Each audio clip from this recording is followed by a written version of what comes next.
নমস্কাৰ তোমালোক সকলোকে আমাৰ চেনেল লেছ এপিছডলৈ স্বাগতম জনাইছোঁ। এইটো ক্লাছ 11 মেথমেটিক্সৰ লিমিটছ এণ্ড ডিৰাইভেটিভ নামৰ চেপ্টাৰটোৰ অৰ্থাৎ চেপ্টাৰ নম্বৰ 13ৰ প্ৰথমটো ক্লাছ। আজিৰ পৰা বেছিকেলি আমাৰ মেথমেটিক্সৰ এটা নতুন কনচেপ্ট আৰম্ভ হ'ব, সেইটো হৈছে কেলকুলাছ। তোমালোকে হয়তো আগতে এই শব্দটো শুনা নাই বা এই টপিকটোৰ বিষয়ে পঢ়া নাই, যদিও তোমালোকৰ এডভান্স থাকক বা নাথাকক তোমালোকে এই কথাখিনি ক'তো পোৱা নাই।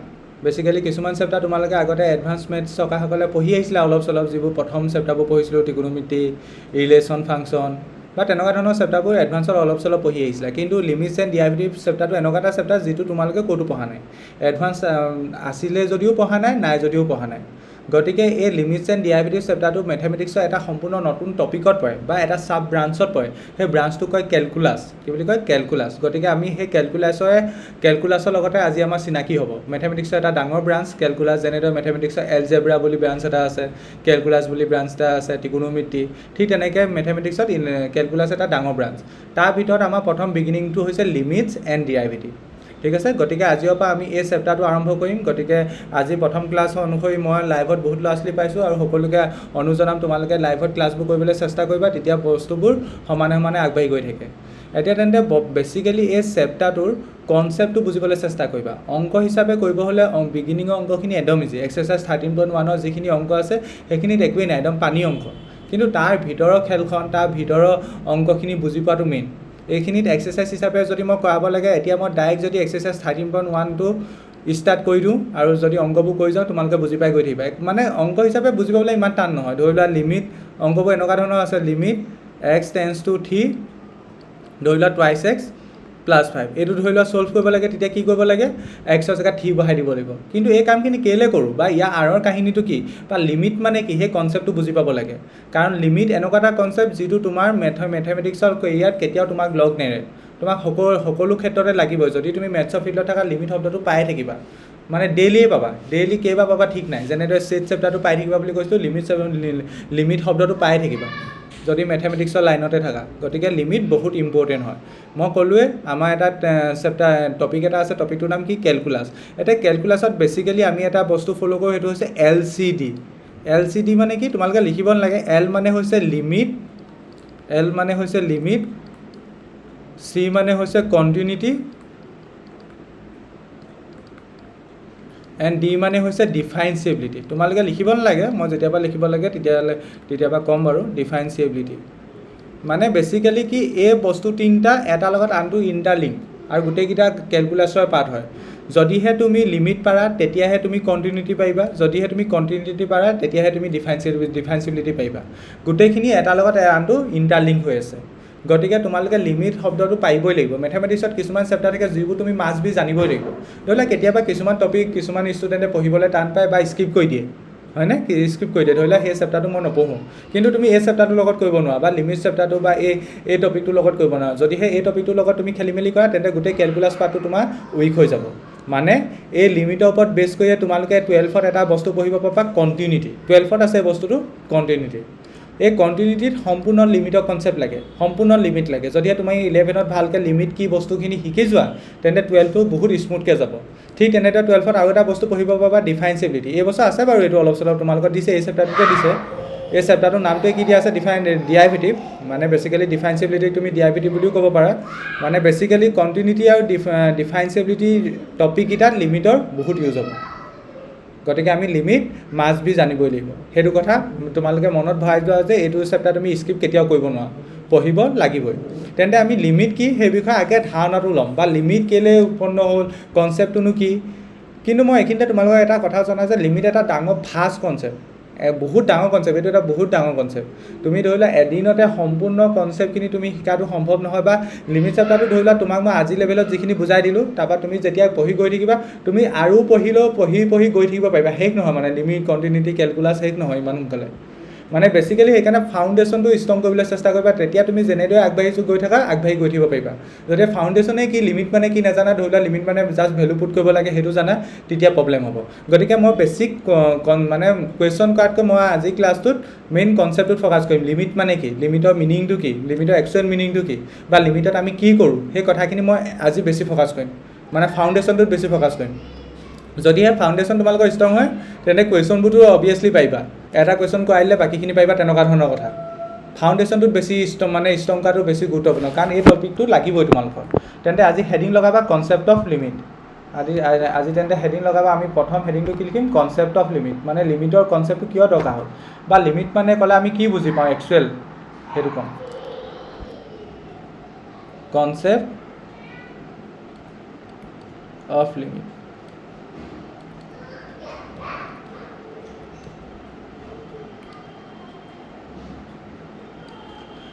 এতিয়া চোৱা, ক'ৰবাত তোমালোকে লিমিট লিখা দেখিবা আৰু ক'ৰবাত এছ এটা লাগি থাকিব। মানে বেচিকেলি কি, যদিহে ছিংগুল ফৰ্মত লিখে তেন্তে লিমিট লিখিব, যদিহে প্লুৰেল ফৰ্মত লিখে এছ এটা লিখি দিব, সেইটোৱে কথা, বাকী অন্য একো কথা নাই। তেন্তে আমি প্ৰথম কি পঢ়িম? কনচেপ্ট অফ লিমিট, লিমিটৰ কনচেপ্টৰ বিষয়ে পঢ়িম। অ'কে, এটা লিমিটৰ কনচেপ্টৰ বিষয়ে জানিব হ'লে তোমাক মই প্ৰথমে অকণমান বিগিনিঙৰ পৰা এটা কথা ক'বলৈ চেষ্টা কৰিছোঁ। তোমালোকে ভালকৈ মনোযোগে ভাবিবা মই যিখিনি কথা ক'ম। ধৰি লওক মই তোমালোকক এটা ফাংচন দিওঁ, function, consider the function. Function মানে কি? তোমালোকে চেপ্টাৰ 2ত পঢ়ি আহিছা, ফলন, হয়নে? ফাংচনক আমি জেনেৰেলি কি আখৰে ৰিপ্ৰেজেণ্ট কৰিব পাৰোঁ? F x. ধৰি লোৱা মই তোমাক এটা ফাংচন দিছোঁ এফ এক্স। নিলিখিবা, আগে বুজি লোৱা, লিখিবলৈ টাইম পাবা। X square minus 1 divided by x minus 1। তোমাক মই এটা কি দিছোঁ? ফাংচন দিছোঁ। ফাংচনটো কি হিচাপে ডিফাইন কৰিছোঁ? F x equal to x square minus 1 divided by x minus 1। ইয়াত ডোমেইন কি? ডোমেইন হৈছে ইয়াত এক্স, মানে এক্সৰ ভেলু আমি যি টি পুট কৰিব পাৰোঁ। ধৰি লোৱা এক্সৰ ভেলু যদি মই 0 পুট কৰোঁ, সেইমতে ফাংচনটো এটা ভেলু পাম। ঠিক তেনেদৰে -1 পুট কৰিলে ফাংচনটো এটা ভেলু পাম। যদিহে -2 পুট কৰোঁ, ফাংচনটো এটা ভেলু পাম, হয়নে? যাক আমি ফাংচনেল ভেলু বুলি কওঁ। যদিহে মই এক্সৰ জেগাত 0 পুট কৰোঁ, ফাংচনটো এটা আউটপুট দিব, হয়নে? যদিহে তোমাক কোনোবাই কৈছে এই ফাংচনটো মই তোমাক দি দিছোঁ, তুমি মোক কোৱাচোন এই ফাংচনটোৱে এক্স ইকুৱেল টু 0ত কিমান ভেলু দিব? তোমাক মানুহজনে কি প্ৰশ্ন কৰিছে? তোমাক এটা ফাংচন দি দিছে, ছাপ'জ এইটোৱে দিছে, আৰু তোমাক কৈছে যে কোৱাচোন মোক এই ফাংচনটোৱে এক্স ইকুৱেল টু 0ত কিমান ভেলু দিয়ে। তাৰ বাবে তুমি কি কৰিব লাগিব? মানে এট এক্স ইকুৱেল টু 0ত তোমাৰ ভেলুটো লাগে। তাৰ কাৰণে তুমি কি কৰিব লাগিব? এই ফাংচনটোত য'ত য'ত এক্স আছে তাত এক্সটো পুট কৰি পেলাই ভেলুটো উলিয়াই চাব লাগিব। মই যিহেতু ইয়াত এক্স আছে, ইয়াত লিখিম 0 ইজ ইকুৱেল টু, ওপৰত হ'ব 0 স্কোৱাৰ মাইনাছ 1 ডিভাইডেড বাই হ'ব 0 মাইনাছ 1। ওপৰত বেচিকেলি 0 স্কোৱাৰ মানে 0 মাইনাছ 1 ডিভাইডেড বাই 0 মাইনাছ 1, মানে -1 ডিভাইডেড বাই -1, মানে বেচিকেলি 1। ইয়াৰ পৰা মই কি বুজি পালোঁ? যদিহে মই এই ফাংচনটোত এক্সৰ জেগাত যদি মই 0 বহাওঁ, যদিহে মই এই ফাংচনটোত এক্সৰ জেগাত মই যদি 0 বহাওঁ, তেন্তে ফাংচনটোৱে আউটপুট কিমান দিব? ফাংচনটোৱে আউটপুট দিব তোমাৰ 1। বা এই ফাংচনটোত যদিহে মই এক্সৰ জেগাত 0 বহাওঁ, তেন্তে ফাংচনটোৰ পৰা কিমান পাম? 1 পাম। মানে বেচিকেলি এই ফাংচনটোৰ ফাংচনেল ভেলু কিমান? At x equal two 0 1। সেইটো কথা একদম মানে স্পষ্ট সকলোৱে বুজি পাইছা? এনেকুৱা ধৰণৰ কথাখিনি একদম বেছিক। ছাপ'জ মই ধৰি লোৱা তোমাক কৈছোঁ এই ফাংচনটো ভেলু উলিওৱা তুমি এট এক্স ইকুৱেল টু 2 ধৰি লোৱা, কি কৰিবা? এক্সৰ জেগাত 2 বহাই দিবা, হয় নাই? এতিয়া তেনেদৰে তোমাক ধৰি লোৱা মানুহ এজনে কৈ দিলে মোক এই ফাংচনটোৰ ভেলু কোৱা এট এক্স ইকুৱেল টু 1। কিমান ক'লে? তোমাক এই ফাংচনটোৰ ভেলু সুধিছে at x equal to 1। Okay, তুমি সেইমতে কেলকুলেট কৰিবলৈ আগবাঢ়িলা। তাৰ কাৰণে কি কৰিবা? একেটা কনচেপ্টে ইউজ কৰিবা। তুমি কি কৰিবা? এক্সৰ জেগাত 1 বহাই দিবা, বা কিবা এটা কৰিবা। আৰু তুমি কি কৰিব লাগে? আগত যেনেদৰে মই এক্স ইকুৱেল টু 0ত ফাংচনটো ভেলু বিচাৰিছিলোঁ, তেনেদৰে তুমি এক্স ইকুৱেল টু 1ত ভেলু বিচাৰিব লাগে। কোনোবাই এনেই ট্ৰাই কৰি ক'ব পাৰিবা নি এই ফাংচনটো ভেলু কিমান হ'ব এট এক্স ইকুৱেল টু 1ত? এনিৱান? Not defined. Not defined. পিয়াৰ সূত্ৰতহে কৈছে not defined. What is not defined?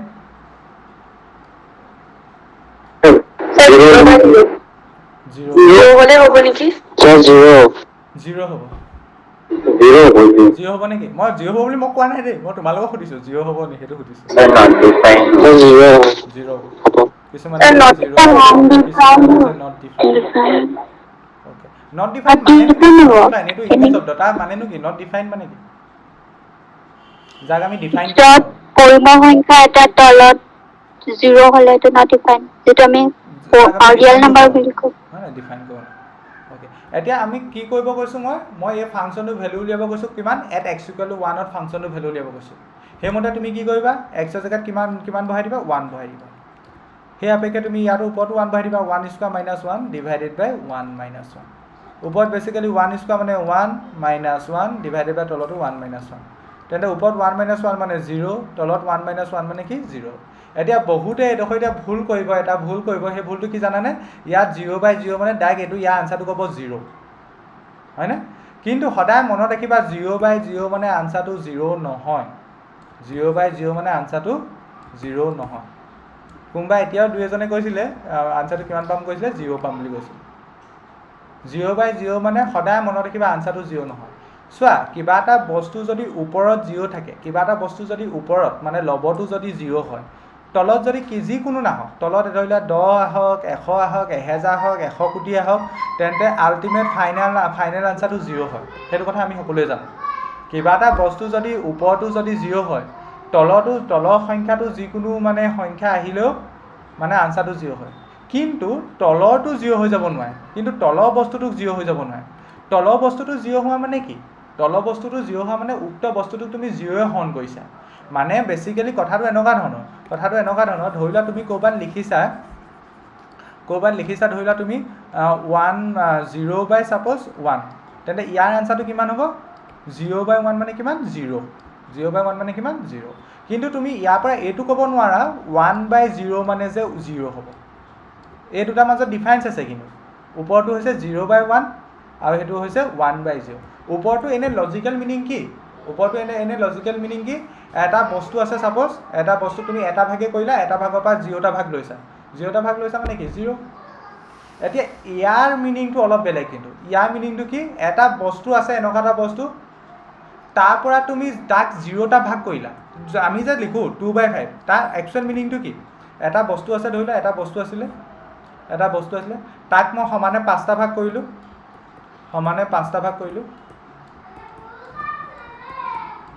আৰু ওপৰত 2/5 যেহেতু লিখিছো মানে 5/2 আমি এটো পঢ়ো কেনেকৈ 5/2 তেন্তে আমি 5টা ভাগ কৰিলো 5টা ভাগৰ পৰা 2টা ভাগ লৈছো যদি মই 2/5 লিখো তাৰ মিনিংটো কি লজিক্যাল মিনিং বা ম্যাথমেটিক্যাল মিনিংটো কি এনেকুৱা এটা বস্তু আছে যাক আমি 5টা ভাগ কৰিলো তাৰ পৰা 2টা ভাগ লৈছো ঠিক তেনেকৈ ওপৰটো মিনিং কি এটা বস্তু আছে সাপোজ তাক তুমি এটা ভাগে কৰিলা তাৰ পৰা তুমি 0টা ভাগ লৈছা মানে আলটিমেট আনসাৰ কিমান 0 কিন্তু তলটোক তেনেদৰে এবাৰ ভাবিছাচোন এটা বস্তু আছে তুমি তাক তুমি 0টা ভাগ কৰিলা তাৰ পৰা তুমি এটা ভাগ লৈছা আকৌ কথাটো কোৱা শুনা এটা বস্তু আছে তাক তুমি 0টা ভাগ কৰিলা তাৰ পৰা তুমি 1 লৈছা তাৰ কিবা মিনিং আছে জানো তুমি কথাটো লজিক্যালি ভাবা ম্যাথমেটিক্যালি মিনিং আছে জানো বস্তু এটা তুমি 0টা ভাগ কৰিছা তাৰ পৰা এটা ভাগ লৈছা তেনেকুৱা কোনো মিনিং নাই সেইকাৰণে তুমি ইয়াত ক'ব নোৱাৰা 0 হ'ব নোৱাৰে বেসিক্যালি কিবা এটা বস্তু যদি তলত 0 আহে মানে যদি মই কিবা এটা বস্তু তলত 0 লওঁ মানে তলত যদি 0 লওঁ মানে হৰ যদি 0 লওঁ হৰ 0 লোৱা মানে কিবা এটা বস্তু যদি মই 0 হৰণ কৰোঁ বা কিবা এটা বস্তু যদি মই 0 ভাগ কৰোঁ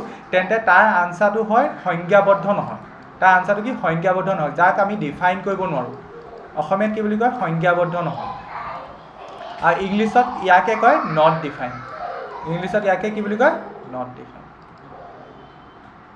ঠিক আছে কিবা এটা বস্তু তেন্তে তলত 0 আহিলে আমি তাৰ উত্তৰটো সংজ্ঞাবদ্ধ কৰিব নোৱাৰোঁ আমি নিজৰ ফালৰ পৰা ডিফাইন কৰিব নোৱাৰোঁ আৰু হেতুকে আমি ক্যালকুলেশনত কি বুলি ইউজ কৰোঁ হেতুকে ক্যালকুলেশনত আমি ইনফিনিটি বুলি কওঁ এই চিনডাল ইউজ কৰোঁ ক্যালকুলেশনত ইনফিনিটি বুলি কওঁ কিন্তু একচুৱেল লজিক্যাল আনসাৰটো কি বুলি কওঁ আমি সংজ্ঞাবদ্ধ নহয় বা নট ডিফাইন তেন্তে সদায় মনত ৰাখিবা কোনো এটা বস্তুৰ বা কোনো এটা ভগ্নাংশৰ তলত কেতিয়াও 0 আহিব নোৱাৰে যদিহে 0 আহে তেন্তে সেই বস্তুটো সংজ্ঞাবদ্ধ নহ'ব ওপৰত লাগিলে যিয়ে নাথাকক ওপৰত 0 থাকক 100 থাকক 200 থাকক 100 কোটি থাকক মতলব নাই তলত কিন্তু 0 আহিব নোৱাৰে যদিহে তলত 0 আহে তেন্তে সেইটো কি হ'ব নট ডিফাইন হৈ যাব আৰু তেনেকুৱা ধৰণৰ ফৰ্মবোৰক কয় ইনডিটাৰমিনেণ্ট ফৰ্ম কি বুলি কয় ইনডিটাৰমিনেণ্ট ফৰ্ম ইয়াক অসমীয়াত কি কয় মোক নুসুধিবা আকৌ মই অসমীয়াত নাজানো এইটো কি বুলি কয় ইনডিটাৰমিনেট ফৰ্ম মানে যিবোৰ ফৰ্মৰ মানে সংজ্ঞাবদ্ধ কৰিব নোৱাৰা সেই ফৰ্মবোৰ কি বুলি কয় ইনডিটাৰমিনেণ্ট ফৰ্ম ঠিক আছে তেন্তে 0/0 টো এটা ইনডিটাৰমিনেণ্ট ফৰ্ম হয় তেন্তে কিবা এটা বস্তু 0 ভাগ কৰাৰ কোনো লজিক নাই তেন্তে সেইটো নট ডিফাইন তেন্তে ইয়াৰ পৰা আমি কি গম পালোঁ ইয়াৰ পৰা আমি গম পালোঁ যে এই ফাংচনটোৰ এট x = 1 আমি এই ফাংচনটোক ডিফাইন কৰিব পাৰিম নি বা এই ফাংচনটো ভ্যালু উলিয়াব পাৰিম নি পাৰিম নে নোৱাৰো এনেদৰে মই এক্সাম্পলটো বিগিনিঙতে কি দেখাইছিলোঁ এট x = কিমান লৈছিলোঁ x = কিমান লৈছিলোঁ 0 লৈছিলোঁ আৰু 0 লোৱাৰ লগে লগে ফাংচনটো ভ্যালু কিমান লাইছিলে -1 লাইছিলে চাগে হয় ন -1 কিমান লাইছিলে 1 লাইছিলে তেনেদৰে মই যদি এই ফাংচনটো ভ্যালু বিচাৰোঁ এট x = 1 ফাংচনটো ভ্যালু ওলাব নে নোলায় ফাংচনটো ভ্যালু পাম নে নেপাওঁ তাৰ কাৰণটো কি ফাংচনটো এট x = 1 ডিফাইন নহয় বা ফাংচনটো এট x = 1 এটা ইনডিটাৰমিনেণ্ট ফৰ্ম দিয়ে যেনেকৈ কোৱা কথাটো তুমি ইকুইভেলেণ্ট কথাটো একেটাই হয় তুমি মানে এট x = 1 ফাংচনটো ডিফাইন নহয় বা এট x = 1 ফাংচনটো এটা ইনডিটাৰমিনেণ্ট ফৰ্ম দিয়ে এইডোখৰলৈকে সকলোৱে ক্লিয়াৰ এডোখৰলৈকে সকলোৱে clear? Clear sir. Okay, Clear, sir. এইখিনি কথা কৈ Clear, দিম, sir. কিন্তু লিমিটৰ লগত বহুত আছে দেই। এইখিনিৰ পৰা বেছিকেলি লিমিটৰ কনচেপ্টটো দিয়া হৈছে বুলি ক'ব পাৰা। এই মানে সেইকাৰণে মই এইখিনি বস্তু বেছিকৈ এক্সপ্লেইন কৰি আছোঁ। Okay, Sir. হেল্ল' কোৱা। Sir, LCD D মানে কি কৈছিলে? ডিফাইনচিবিলিটি বা ডিআইভিটি বুলি কওঁ যাক আমি। অ'কে, তেন্তে আমি গম পালোঁ যে ফাংচনটোক ওৱানত ডিফাইন কৰিব নোৱাৰোঁ, প্ৰব্লেম হ'ব। ফাংচনটোক যদি মই ওৱানত ডিফাইন কৰি দিওঁ 0/0 হৈ যায়। অ'কে, সেইটো কথা গম পালোঁ। ছাপ'জ তোমাক মানুহজনে যিজনে প্ৰশ্ন কৰিছিলে মোক ফাংচনটো ভেলু দিয়া এট x = 1, এতিয়া তুমি দেখিলা যে কেলকুলেশ্যন কৰি এইটো 0/0 পাইছোঁ, আমি মানে ফাংচনটো ভেলু উলিয়াব নোৱাৰোঁ। কিন্তু মানুহজন নাচো বান্ধা ধৰিলা লাগেই, ফাংচনটো ভেলু এট x = 1 লাগেই এনিহাও। মানে মানুহজনে ইমান মেথামেটিক্স বুজি নাপায়, ছাপ'জ লাগেই মানে ইনডিটাৰমিনেট ওলাক 0/0 ওলাক, তুমি সংজ্ঞাবদ্ধ কৰিব নোৱাৰা, যি নহওক মানে মানুহজনক ভেলুটো লাগেই, এট x = 1 ভেলুটো লাগেই। কিন্তু তুমি কেলকুলেশ্যন কৰি তুমি যিহেতু মেথ জানা, তুমি কি দেখিলা এট x = 1 ফাংচনটো ভেলু উলিয়াবই নোৱাৰা। তেতিয়া আমি কি কৰিম, আমি তেতিয়া ফাংচনটো এপক্সিমেট ভেলু এটা উলিয়াম। ফাংচনটো কি কৰিম, এপক্সিমেট ভেলু এটা উলিয়াম। ক'ত, এট x = 1। কথাটো মন দিয়া, ফাংচনটোৰ মেইন একজেক্ট ভেলুটো আমি এট x = 1 কেলকুলেট কৰিব নোৱাৰোঁ, কাৰণ ফাংচনটো ডিফাইনেই নহয়। কিন্তু যিজন মানুহে তোমাক কুৱেশ্যনটো সুধিছে মোক এই ফাংচনটো ভেলু দিয়া এট x = 1, মানুহজনে মানি ল'লে মোক ফাংচনটো ভেলু লাগেই, তেন্তে তুমি কি কৰিবা, ফাংচনটো এটা এপক্সিমেট ভেলু এটা উলিয়াবা। ক'ত, এট x = 1। সেই এপক্সিমেট ভেলুটো উলিয়াব যাওঁতে আমি লিমিট ইউজ কৰোঁ। সেই এপক্সিমেট ভেলুটো উলিয়াবলৈ যাওঁতে আমি কি ইউজ কৰোঁ, লিমিট ইউজ কৰোঁ বা লিমিটৰ কনচেপ্ট ইউজ কৰোঁ। এইটোকে শ্বৰ্টকাটত এনেকৈও লিখে, LIM বুলি লিখে, বা এইটোক আৰু ষ্টেণ্ডাৰ্ড শ্বৰ্টকাটত কেনেকৈ লিখে, আমি অংক কৰোঁতে কেনেকৈ লিখোঁ, LT বুলি লিখোঁ, হাই কাটত। এতিয়া তোমালোকে লিখিব নালাগে আৰু, আমি যেতিয়া কৰি থাকোঁ আমি এনেকৈ লিখোঁ। মানে লিমিটটোকে আমি কেনেকৈ লিখোঁ, অংকত এনেকৈ লিখা থাকে LIM। তেন্তে লিমিটৰ দ্বাৰা কি কৰিব পাৰোঁ, বেছিকেলি একদম সাধাৰণকৈ বুজিব গ'লে কি কৰিব পাৰোঁ, যদিহে এটা ফাংচন কোনো এটা পাৰ্টিকুলাৰ পইণ্টত যদি ডিফাইন নহয়, ডেট মিনছ ফাংচনটো ভেলু উলিয়াব নোৱাৰোঁ, কিন্তু লিমিটৰ দ্বাৰা আমি পাৰিম। লিমিটৰ দ্বাৰা মানে আমি তেন্তে এটা এপক্সিমেট ভেলু এটা উলিয়াব পাৰিম, বা লিমিটৰ দ্বাৰা আমি এপক্সিমেট কেলকুলেশ্যন এটা কৰিব পাৰিম। অলপ চলপ বুজি পাইছা? স্যাৰ নট ডিফাইন্ড আৰু ইনডিটাৰমাইণ্ড ফৰ্ম একেটাই নহয় জানো? মানে এইটো নট ডিফাইন মানে সংজ্ঞাবদ্ধ নহয়, তাৰ এই ফৰ্মটোক ইনডিটাৰমিনেট ফৰ্ম বুলি কয়। মানে যিবোৰ ফৰ্মক আমি নট ডিফাইন কৰিব নোৱাৰোঁ। অনলি এইটোৱে যে ইনডিটাৰমিনেট ফৰ্ম তেনেকুৱা নহয়। ধৰি লোৱা তোমাৰ যদি তলত ইনফিনিটি আহে, ইনফিনিটি বা ইনফিনিটি তোমালোকে পঢ়িবলৈ পাবা পাছত, এইটো ইনডিটাৰমিনেট ফৰ্ম। ঠিক তেনেকৈ 0/0 ঢেৰ আছে এনেকুৱা ইনডিটাৰমিনেট ফৰ্ম। ধৰি লোৱা ইনফিনিটি মাইনাছ ইনফিনিটি, এইটো এটা ইনডিটাৰমিনেট ফৰ্ম। মানে যিবোৰ ফৰ্মক তুমি ডিফাইন কৰিব নোৱাৰা সেইবোৰ ফৰ্মকে ইনডিটাৰমিনেট ফৰ্ম বুলি কয়। ইয়াক অসমীয়াত কি বুলি কয় নাজানো, একজেক্ট একেটাই নহয়। নট ডিফাইন আৰু ইনডিটাৰমিনেট এটা আনটোৰ মানে বিপৰীত শব্দ তেনেকৈ ইউজ কৰা নাই। কথাটো বুজি পাইছানে? যিবোৰ বস্তু ডিফাইন কৰিব নোৱাৰোঁ সেইবোৰকে ইনডিটাৰমিনেট ফৰ্ম কোৱা হয়, ফৰ্ম বোলা হয়। ইনডিটাৰমিনেট ফৰ্ম বুলি ক'লে অনলি 0/0 নপৰে, ইনফিনিটি বা ইনফিনিটিও পৰে। তোমালোকে 12ত পঢ়িবলৈ পাবা। ঠিক তেনেকৈ ইনফিনিটি মাইনাছ ইনফিনিটিও পৰে। ঠিক আছে, এইবোৰ পৰে। ঠিক আছে, য়েছ। মানে ডিফাইন নন ডিফাইন হ'লে লিমিট ইউজ কৰে ন? হা, মানে নন ডিফাইন হ'লে আমি যদি লিমিট ইউজ ডিফাইন কৰোঁ। কৰিব নোৱাৰোঁ ডেট মিনছ এইটো কি, ইনডিটাৰমিনেট ফৰ্ম। অ'কে, তেন্তে এটা আমি ফাংচন কনচিডাৰ কৰিছিলোঁ, ফাংচনটোৰ এট x = 1 আমি একজেক্ট ভেলুটো উলিয়াব নোৱাৰোঁ তেন্তে, কাৰণ ফাংচনটোৱে এট x = 1 এটা ইনডিটাৰমিনেট ফৰ্ম দিয়ে বা ফাংচনটো ডিফাইন নহয়। কিন্তু আমি যদি ফাংচনটো ভেলু এটা উলিয়াব লাগে, কেলকুলেট কৰিব লাগে এট x = 1, আমি কি কৰিব পাৰোঁ তেন্তে, কি গম পালোঁ, লিমিটৰ কনচেপ্ট ইউজ কৰিব পাৰোঁ বা লিমিটৰ দ্বাৰা সেই কামটো কৰিব পাৰোঁ। তেন্তে লিমিটৰ দ্বাৰা কি কৰোঁনো, লিমিটৰ দ্বাৰা কি কৰোঁ সেই কথাখিনি বুজি পাবলৈ মই এখন টেবুল এখন বনাম। লিমিটলৈ আমি লাহে লাহে গৈ থাকিম বাৰু, পাছত টেবুল এখন বনাম প্ৰথমে।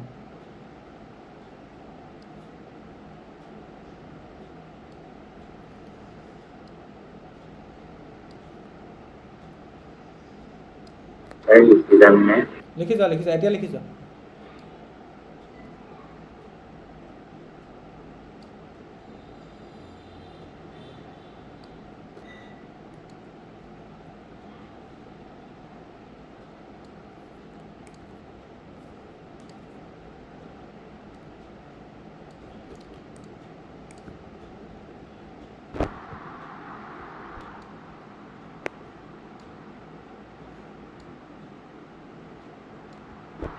অ'কে, ছাপ'জ মই ওপৰত x লিখিছোঁ, তলত fx লিখিছোঁ। এনেকুৱা ধৰণৰ টেবুল তোমালোকে ক'ত বনাইছা, ক্লাছ 9-10তো বনাইছা। ধৰি লোৱা এটা যদি সমীকৰণ দিয়া থাকে, তাৰ যদি আমি লেখ আঁকিব লাগে, এনেকৈ বনাই লওঁ। বনাই লওঁ। মানে ধৰি লোৱা আমি x ভেলু পুট কৰোঁ, সেইমতে y ভেলু পাওঁ। 10তো বনাইছিলোঁ এনেকুৱা ধৰণৰ, মানে এটা বাকচত x লিখোঁ, ওপৰ বাকচত x লিখোঁ, তলৰ বাকচত কি লিখোঁ y লিখোঁ, মানে আমি কিবা ইনপুট পুট কৰোঁ সেইমতে কিছুমান আউটপুট ওলায়। আমি তাত 10ত ইমান এইবোৰ ফাংচন সেইবোৰত মাথা মৰা নাছিলোঁ, কিন্তু ইয়াত y লিখা নাই আৰু সেই ফাংচনটো লিখিছোঁ, fx লিখিছোঁ, মানে বেছিকেলি তলত ইনপুট পুট কৰিম সেইমতে আউটপুট পাম। ওপৰখিনিয়ে কি দিব আমাৰ হেল্ল' আপোনাৰ মাতটো কিবা স্পীড হৈ গৈছে। তোমাৰ নেটৱৰ্ক ইছ্যু বেলেগৰ লগত হৈছে নেকি? নাই হোৱা। অ'কে, তেন্তে আমি কি কৰিছোঁ, এখন তালিকা বনাবলৈ চেষ্টা কৰিছোঁ য'ত ওপৰৰ ভেলুখিনিয়ে কাৰ মান দিব, 100 মান, ওপৰবোৰ 100 মান চাপ'জ, ওপৰৰ ঘৰবোৰত মই 100 মান পাম, সেই 100 মানৰ সাপেক্ষে চাপ'জ মই তলৰ ঘৰবোৰত y মানবোৰ দিম, তলৰ ঘৰবোৰত কি কৰিম, y মানবোৰ দিম। অ'কে, এতিয়া মই কি কৰিছিলোঁ, প্ৰথমতে এই অংকটোত কি কৰিছিলোঁ, প্ৰথম মই xৰ জেগাত 1 বহাইছিলোঁ, xৰ জেগাত কিমান বহাইছিলোঁ, 1 বহাইছিলোঁ, হয়নে? xৰ জেগাত 1 বহোৱাৰ লগে লগে আউটপুটটো কি ওলালে, 0/0 ওলালে, আউটপুটটো কি ওলালে, 0/0। আৰু তাৰ পৰা মই ক'লোঁ যে ফাংচনটো ডিফাইন নহয়, ক'ত ডিফাইন নহয়, এট x = 1ত ফাংচনটো ডিফাইন নহয়। অ'কে, তাৰপৰা মই আৰু এটা কথা গম পালোঁ, আমি ফাংচনটো এক্সেক্ট ভেলুটো এট x = 1ত উলিওৱাটো সম্ভৱেই নহয়, হয়নে? কাৰণ ফাংচনটোত যদি মানে x = 1 বহাই দিওঁ তেন্তে ফাংচনটোৱে 0/0 দিয়ে। কিন্তু মই যদি 1 নবহাই 1ৰ ওচৰ পাছৰ কিবা ভেলু বহাওঁ তেন্তে কিবা প্ৰব্লেম হ'ব? অবভিয়াছলি নহয়, 1 বহালেহে আমাৰ 0/0 হয়। তেন্তে 1ৰ ওচৰ পাছত ধৰি লোৱা আমাৰ সংখ্যা এষাত এইটো 1ৰ ওচৰ পাছত কি কি আছে, ধৰি লোৱা 0.97টো আছে, ধৰি লোৱা মই এতিয়া কথাটো কৈছোঁ, 0.98টো আছে, ঠিক তেনেদৰে 1.01টো আছে, 1.02 আছে। মই তেন্তে একজেক্টকৈ 1টো বহাব নোৱাৰোঁ, একজেক্টকৈ 1টো বহালে এইটো হৈ যায় নট ডিফাইন হৈ যায়। তেন্তে মই যদি ইয়াত 1ৰ ওচৰ পাছৰ ভেলু বহাওঁ তেন্তে প্ৰব্লেম নহ'ব পাৰে বা প্ৰব্লেম নহয়। সেইটোকে চাওঁ আহাচোন, 1ৰ ওচৰ পাছৰ ভেলু বহালে কি হ'ব। ছাপ'জ মই 1ৰ ওচৰৰ ভেলু এটা লৈছোঁ, ছাপ'জ 0.97, ছাপ'জ মই 0.97 ল'লোঁ, xৰ ভেলু মই কিমান লৈছোঁ, 0.97। এতিয়া মই ইয়াত xৰ জেগাত তোমালোকে বহুৱাচোন, xৰ জেগাত 0.97 বহুৱা, 0.97² -1 ডিভাইডেড বাই 0.97 -1 কৰি পেলাই কেলকুলেশ্যন কৰি চোৱাচোন, কেলকুলেটাৰত মাৰি চোৱা, বা এইটো কৰা তোমালোকৰ আৰু এটা সহজ কাম এটা আছে, তুমি এইটোক চিম্প্লিফাই কৰি লোৱা, তোমালোকে এইটোক চিম্প্লিফাই কৰি লোৱা। fx ইকুৱেল টু, এতিয়া চোৱা ওপৰটোক আমি লিখিব পাৰিম x² -1² ডিভাইডেড বাই এইটো x - 1। বেচিকেলি এইটোক আমি এনেকৈও লিখিব পাৰোঁ, this implies fx is equal to, ওপৰটো হ'ব x - 1, তলতো হ'ব x + 1 ডিভাইডেড বাই একতকৈ ডাঙৰ হোৱা দুটা ল'ব পাৰে, সেইকাৰণে এইফালে জেগা আহিছোঁ। অ'কে, ইয়াত যদি মই এইকেইটা কটাকটি কৰি দিওঁ, fxৰ ভেলু কি পাম, fxৰ ভেলু পাম x + 1। মানে এই ফাংচনটোক যদি মই চিম্প্লিফাই কৰি লিখিব চেষ্টা কৰোঁ, এই ফাংচনটো ইকুইভেলেণ্টকৈ মই এনেকৈও লিখিব পাৰোঁ। এতিয়া তোমালোকৰ এই পাঠটোত এটা প্ৰশ্ন উদয় হ'ব পাৰে, বা এই পাঠটোত এটা প্ৰশ্ন উদয় হ'ব, সেইটো প্ৰশ্ন মই তোমালোকৰ কাৰণে অলপ 10 মিনিটৰ কাৰণে এৰিছোঁ, তোমালোকে কোনো সেইটো নুসুধিবা বা নেভাবিবা। এই পাঠটোত প্ৰশ্ন উদয় হ'ব পাৰে, কেলৈ মই চিম্প্লিফিকেশ্যন কৰিলোঁ, জাষ্ট তোমালোকে এইটো কথা ধৰি লোৱা, ফাংচনটোক মই যদি চিম্প্লিফাই কৰোঁ এনেকৈও লিখিব পাৰোঁ। অ'কে, তেন্তে মই xৰ জেগাত কিমান বহাইছোঁ, 0.97 বহাইছোঁ। xৰ জেগাত যদি তুমি 0.97 বহোৱা তেন্তে কিমান পাবা, xৰ জেগাত 0.97 বহালা, 0.97 + 1 মানে আউটপুটটো কিমান ওলাব, 1.97 ওলাব, 1.97 ওলাব। ঠিক আছে, ঠিক তেনেদৰে তুমি যদি xৰ জেগাত 0.97 বহালা, কি 1 বহাব নোৱাৰা, ঠিক তেনেদৰে তুমি যদি xৰ জেগাত যদি 0.98 বহোৱা তেন্তে কি হ'ব, xৰ জেগাত তুমি 0.98 বহাই দিয়া, 0.98 + 1, 0.98 + 1 মানে কিমান হ'ব, 1.98 হ'ব। ঠিক তেনেদৰে তুমি কি কৰিছা, 1ৰ ওচৰলৈ গৈ আছা, ধৰি লোৱা তুমি 0.97 বহালা, তুমি 1 বহাব নোৱাৰা, 1 বহালে ফাংচনটো কি হৈ যায়, নট ডিফাইন হৈ যায়। তুমি ঠিক তেনেদৰে 0.98 বহালা, ঠিক তেনেকৈ ছাপ'জ তুমি 0.99 বহোৱা, তুমি xৰ জেগাত যদি তুমি 0.99 বহোৱা তেন্তে কি পাবা, 0.99 + 1 মানে বেচিকেলি 1.99 পাবা, হয়নে? হয়। ঠিক তেনেদৰে ছাপ'জ তুমি অলপ 1ৰ ইফালৰ পৰা আহিছা, ছাপ'জ যিহেতু এইটো 1 আছিলে, তুমি 1ৰ এইটো চাইডে মানে লেফ্ট হেণ্ড চাইডে সৰু ভেলু কেইটামান বহাই চালা, এইবাৰ ৰাইট হেণ্ড চাইডৰ পৰা চাইছা, ধৰি লোৱা তুমি 1তকৈ অকণমান ডাঙৰ, জাষ্ট ডাঙৰ ভেলু এটা বহাইছা, ধৰি লোৱা তুমি 1.03 বহাইছা। xৰ জেগাত তুমি 1 একজেক্ট বহাব নোৱাৰা, কেলৈ একজেক্ট বহালে মই 52 বাৰ কৈ আছোঁ, ফাংচনটো নট ডিফাইন হৈছে। তেন্তে মই যদি xৰ জেগাত 1.03 বহাওঁ তেন্তে ফাংচনটো নট ডিফাইন নহয়, কাৰণ আমি xৰ জেগাত 1 বহোৱা নাই নহয়। তেন্তে আউটপুট কিমান পাম, 2.03 পাম, কাৰণ xৰ জেগাত 1.03 বহাইছোঁ, বহাই দিয়া ইয়াত 1.03 + 1 মানে বেচিকেলি 2.03। ঠিক তেনেকৈ যদি মই ইয়াত 1.02 বহাওঁ তেন্তে কিমান পাম, 2.02 পাম। ঠিক তেনেকৈ ছাপ'জ মই যদি 1.01 বহাওঁ, 1 কিমান বহাওঁ, 01 বহাওঁ, তেন্তে আউটপুটটো কি পাম, 2.01 পাম। এতিয়া ভালকৈ চাবলৈ চেষ্টা কৰা মই গম পালোঁ যে ফাংচনটো নট ডিফাইন হৈ যায় ক'ত এট এক্স ইকুৱেল টু 1ত এক্স ইকুৱেল টু 1ত ফাংচনটো ডিফাইন নহয় তেন্তে মই কি কৰিলোঁ এবাৰ একৰ লেফ্ট হেণ্ড ছাইডে থকা সৰু ভেলু কেইটামান বহাই চাইছোঁ ঠিক তেনেকৈ এবাৰ মই একৰ ৰাইট হেণ্ড ছাইডে থকা সৰু ভেলু কেইটামান বহাই চাইছোঁ প্ৰথম মই সৰু ভেলু ধৰি লোৱা ইয়াত এটা বহালোঁ তাতকৈ মই ছাপ'জ তাতকৈ মানে এক্সৰ ক্ল'জলৈ গৈ আছোঁ বা এক্সৰ ওচৰলৈ গৈ আছোঁ ধৰি লোৱা 0.97টো ছাপ'জ ইয়াত আছে তেন্তে 0.98টো ক'ত থাকিব ইয়াত থাকিব 0.98টো ইয়াত থাকিব মানে ঠিক তেনেকৈ 0.99টো ক'ত থাকিব ইয়াত থাকিব মানে এক্সৰ ওচৰলৈ গৈ আছোঁ এক্সৰ ক্ল'জলৈ গৈ আছোঁ প্ৰথম 0.97 বহাই চালোঁ সেইমতে এটা আউটপুট পালোঁ 0.98 বহাই চালোঁ সেইমতে এটা আউটপুট পালোঁ 0.99 বহাই চালোঁ সেইমতে এটা আউটপুট পালোঁ মই একজেক্ট 1 বহাব নোৱাৰোঁ কিন্তু 1ৰ ওচৰৰ ভেলুবোৰ বহাব পাৰিম ন মই যিমানে তেন্তে 1ৰ ওচৰৰ ভেলু বহাব পাৰিম সিমানেই মই এপ্ৰপ্ৰিয়েট ভেলু এটা পাম যিমানে মই 1ৰ ওচৰৰ ভেলুবোৰ বহাব পাৰিম সিমানে তেন্তে মই এপ্ৰপ্ৰিয়েট ভেলু এটা পাম তেন্তে 0.97 বহালে আউটপুট ভেলু কিমান পাওঁ 1.97 পাওঁ 0.98 বহালে ভেলু কিমান পাওঁ 1.98 পাওঁ তেন্তে 1.97তকৈ 1.98টো বেছি একুৰেট কাৰণ 0.98টো 1ৰ বেছি ওচৰত আছে চোৱাচোন ঠিক তেনেকৈ 1.98তকৈ 1.99টো বেছি একুৰেট কাৰণ 0.99টো 1ৰ বেছি ওচৰত আছে ঠিক একেদৰে এইটো দিশে চোৱাচোন 1.03 বহালে তুমি কিমান পোৱা 2.03 পোৱা তাতকৈ তোমাৰ 2.02টো বেছি একুৰেট কেলৈ কাৰণ তোমাৰ 1.02টো একৰ বেছি ওচৰত আছে ঠিক তেনেদৰে তুমি 1.01টো বহালে আৰু বেছি একুৰেট ভেলু পাবা কাৰণ 1.01টো একৰ বেছি ওচৰত আছে তেন্তে মই একজেক্ট 1 বহাব নোৱাৰোঁ কিন্তু 1ৰ ওচৰ পাছৰ ভেলুবোৰ বহাব পাৰিম 1ৰ ওচৰত ছাপ'জ তুমি লেফ্ট হেণ্ড ছাইডে কিবা এটা ভেলু লৈছা সেই ভেলুটো ছাপ'জ মানে ভেলুটোৰ পৰা তুমি ষ্টাৰ্ট কৰি পেলাই তুমি একৰ ওচৰলৈ আহি আছা ছাপ'জ একৰ দিশে আহি আছা তেন্তে একৰ দিশে এনেকৈ ভেলু বহাই আহি থাকিব পাৰিবা মানে একজেক্ট তুমি 1 বহাব নোৱাৰা কিন্তু 1ৰ যিমানেই ক্ল'জ ভেলু বহাব পাৰিবা সিমানেই তুমি মানে এপ্ৰপ্ৰিয়েট ভেলু এটা পাবা ঠিক তেনেদৰে তুমি 1তকৈ ধৰি লোৱা ডাঙৰ ভেলু এটাত বহাই চাইছিলা সেই ডাঙৰ ভেলুটো তুমি এইফালে 1ৰ ফালে এপ্ৰ'চ কৰি আনি আছা তুমি তেন্তে যিমানেই 1ৰ ওচৰলৈ আহি থাকিবা 1ৰ ওচৰলৈ অহা মানে গম পাইছা নহয় মানে 0.97 0.98 মানে 1ৰ ওচৰলৈ আহি আছোঁ 0.99 1ৰ ওচৰলৈ আহি আছোঁ ঠিক তেনেকৈ 1.03 লৈছিলোঁ 1.02 1.01 1ৰ ওচৰলৈ আহি আছোঁ তেতিয়া তোমাৰ এপ্ৰপ্ৰিয়েটনেছটো বাঢ়ি গৈ থাকিব প্ৰথম ধৰি লোৱা 1.0797 বহাওঁতে 1.97 পাইছিলোঁ 0.97 বহাওঁতে মই 1.97 পাইছিলোঁ ঠিক তেনেকৈ 0.98 বহাওঁতে কিমান পাইছোঁ 1.98 তেন্তে এইটো বেছি একুৰেট তেনেকৈ আমাৰ একুৰেচিটো বাঢ়ি গৈ থাকিব কিন্তু আমি একজেক্ট 1 বহাব নোৱাৰোঁ গতিকে মই কি পদ্ধতি অৱলম্বন কৰিলোঁ মই যিহেতু 1 বহাব নোৱাৰোঁ মই 1ৰ ওচৰ পাছৰ ভেলু বহাম হয়তো লেফ্ট হেণ্ড ছাইডৰ ভেলু বহাম নহয়তো ৰাইট হেণ্ড ছাইডৰ ভেলু বহাম 1ৰ একদম ক্ল'জ থকা ভেলু বহাম আৰু যিমানেই মই ক্ল'জ বহাব পাৰিম তেন্তে মই দেখিলোঁ যে আউটপুটবোৰ সিমানেই এপ্ৰপ্ৰিয়েট হ'ব মানে এই তিনিটাৰ ভিতৰত চবতকৈ বেছি এপ্ৰপ্ৰিয়েট ভেলু কিমান হ'ব 1.99টো ঠিক তেনেকৈ এইকেইটাৰ ভিতৰত বেছি এপ্ৰপ্ৰিয়েট ভেলুটো কিমান হ'ব 2.01টো বেচিকেলি মই কি কৰিছোঁ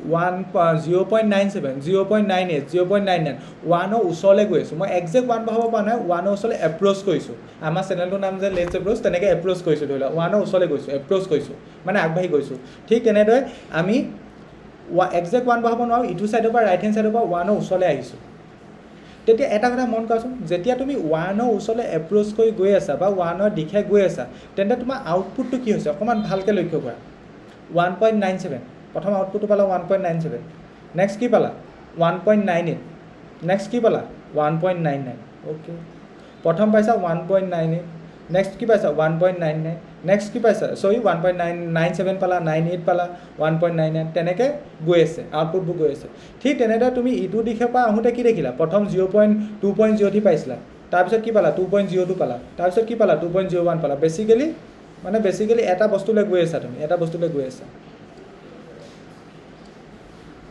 তেন্তে মই ইয়াৰ পৰা এটা কথা ক'ব পাৰোঁ নি মই যিহেতু একজেক্টকৈ 1 বহাব নোৱাৰোঁ মানে ফাংচনটো আমি একজেক্ট ভেলু এটা এক্স ইকুৱেল টু 1 উলিয়াবও নোৱাৰোঁ তেন্তে মই এপ্ৰক্সিমেট ভেলু এটা কেলকুলেট কৰিব পাৰিম with the help of limit কেনেকৈ কৰিব পাৰিম যিহেতু 1 বহাব নোৱাৰোঁ 1ৰ ওচৰ পাছৰ ভেলু বহাব পাৰিম 1ৰ যিমানে ওচৰৰ বা যিমান 1ৰ ওচৰলৈ গৈ থাকিম আমাৰ এপ্ৰপ্ৰিয়েটনেছটো বাঢ়ি গৈ থাকিব যিমানে তুমি 1ৰ ওচৰলৈ গৈ আছা লেফ্ট হেণ্ড ছাইডৰ পৰা চোৱাচোন লেফ্ট হেণ্ড ছাইডৰ পৰা এইটো লেফ্ট হেণ্ড ছাইড যিহেতু লেফ্ট হেণ্ড ছাইডৰ পৰা যিমানেই 1ৰ ওচৰলৈ গৈ আছোঁ ভেলুবোৰ এপ্ৰপ্ৰিয়েটনেছটো বাঢ়ি গৈ আছে প্ৰথম 1.97 1.98 তেনেকৈ বাঢ়ি গৈ আছে ঠিক তেনেকৈ তুমি ৰাইট হেণ্ড ছাইডৰ পৰা যেতিয়া আহি আছা 1ৰ ওচৰলৈ মানে এক্সৰ ভেলুবোৰ যেতিয়া ইটো ছাইডৰ পৰা পুট কৰি আহি আছা তেন্তে তোমাৰ এপ্ৰপ্ৰিয়েটনেছটো বাঢ়ি গৈ আছে কিন্তু দুটাতে এটা বস্তু কমন কিন্তু আউটপুটবোৰ চোৱাচোন 1.97 1.98 1.99 বেচিকেলি কি হৈছে বাৰু কোনোবাই ক'ব পাৰিবানে 1.97 1.99 মানে বেচিকেলি কি হৈছে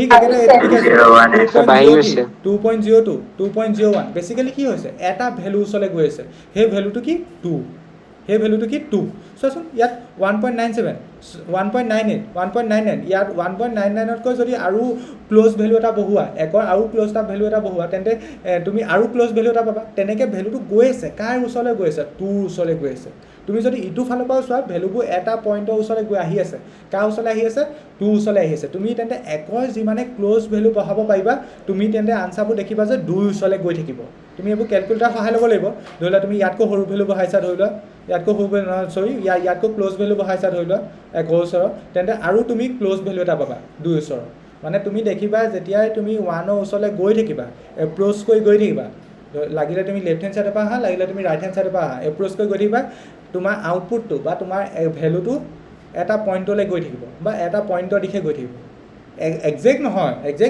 যিহেতু মই বিগিনিঙতে কৈছোঁ লিমিট মানে এপ্ৰক্সিমেট একজেক্ট নহয় এটা পইণ্টৰ দিশে গৈ থাকিব সেইটো পইণ্টটো কি 2 তেন্তে মই এটা কথা ক'ব পাৰোঁ নেকি এই ফাংচনটো হয় এট x = 1ত আমি ডিফাইন কৰিব নোৱাৰোঁ কিন্তু আমি এই ফাংচনটো এটা এপ্ৰক্সিমেট ভেলু এটা উলিয়াব পাৰিম with the help of limit আৰু সেই এপ্ৰক্সিমেট ভেলুটো হ'ব তোমাৰ 2 সেই এপ্ৰক্সিমেট ভেলুটো কি হ'ব তেন্তে 2 তেন্তে এই কথাবোৰৰ পৰাই আমাৰ লিমিটৰ মানে উৎপত্তিটো ক'ব পাৰা আৰু এনেকুৱা ধৰণৰ কথা পৰাই লিমিটৰ উৎপত্তিটো হৈছে একজেক্টকৈ তুমি বহাব নোৱাৰা তুমি হয়তো লেফ্ট হেণ্ড ছাইডৰ পৰা এপ্ৰ'চ কৰিবা নহয়তো ৰাইট হেণ্ড ছাইডৰ পৰা এপ্ৰ'চ কৰিবা তাৰপৰা তুমি দেখিবা যে ভেলুবোৰ এটা পইণ্টৰ দিশে গৈ আছে বা আউটপুটবোৰ এটা দিশে গৈ আছে এটা দিশত এপ্ৰ'চ কৰিছে য'লৈ এপ্ৰ'চ কৰিবা তেন্তে তুমি সেইটোকে তুমি এপ্ৰক্সিমেট ভেলু বুলি ক'বা তেন্তে এই ফাংচনটোৱে এট x = 1ত 0/0 ইনডিটাৰমিনেট ফৰ্ম দিয়ে যদিহে মই এপ্ৰক্সিমেট ভেলু উলিয়াবলগীয়া হয় এপ্ৰক্সিমেট ভেলুটো কি হ'ব 2 হ'ব বুজি পাইছা সকলোৱে এইডোখৰলৈকে অলপ চলপ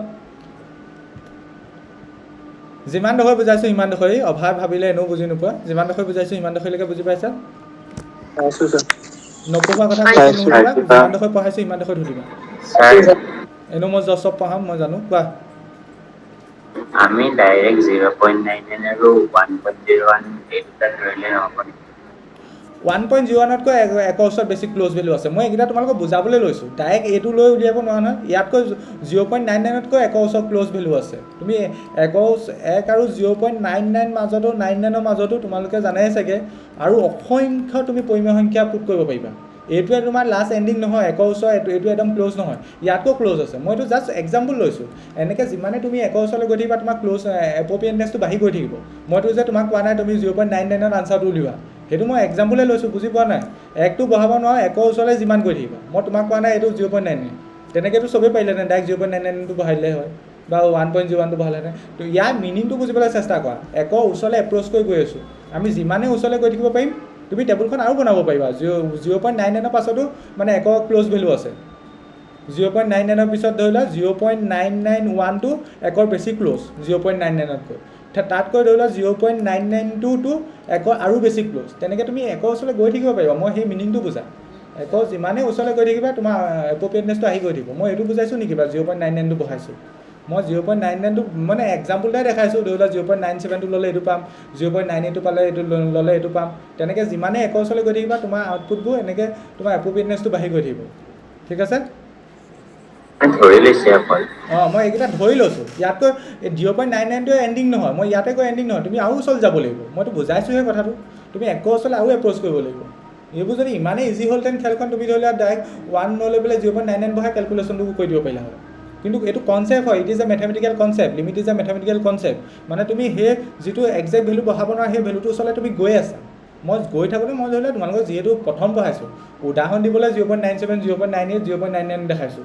এইটোৱে তোমাৰ শেষ নহয় তুমি এক বহাব নোৱাৰিলা 0.99 বহাই আনচাৰ উলিয়ালে সেইটো নহয় কথাটো বুজি পাইছানে মই এইটো বুজাবলৈ চেষ্টা কৰিছোঁ মই একৰ ওচৰলৈ গৈছোঁ ইয়াৰ পাছতো তুমি বহাব লাগিব বা আৰু ক্ল'জ যাব লাগিব এইটোৱে তোমাৰ একৰ একদম ক্ল'জ নহয় নহয় 0.99টো ইয়াতকৈ বেছি ক্ল'জ 0.991টো তাতকৈ বেছি ক্ল'জ একৰ 0.99টোতো তুমি একৰ ওচৰলৈ গৈ থাকিব লাগিব মই সেইটো বুজাইছোঁ কা চিন দিছোঁ দেখা নাই তুমি যিমানে গৈ থাকিবা ক্ল'জনেছটো বাঢ়ি গৈ থাকিব মই এটা পেটাৰ্ণতে দেখাইছোঁ মানে তুমি যিমানে ওচৰলৈ গৈ থাকিবা আউটপুটবোৰ এটা পইণ্টৰ ওচৰলৈ গৈ থাকিব সেই পইণ্টটো হৈছে 2 মানে এপ্ৰক্সিমেট ভেলুটো হ'ব তোমাৰ 2 সকলোৱে বুজি পাইছা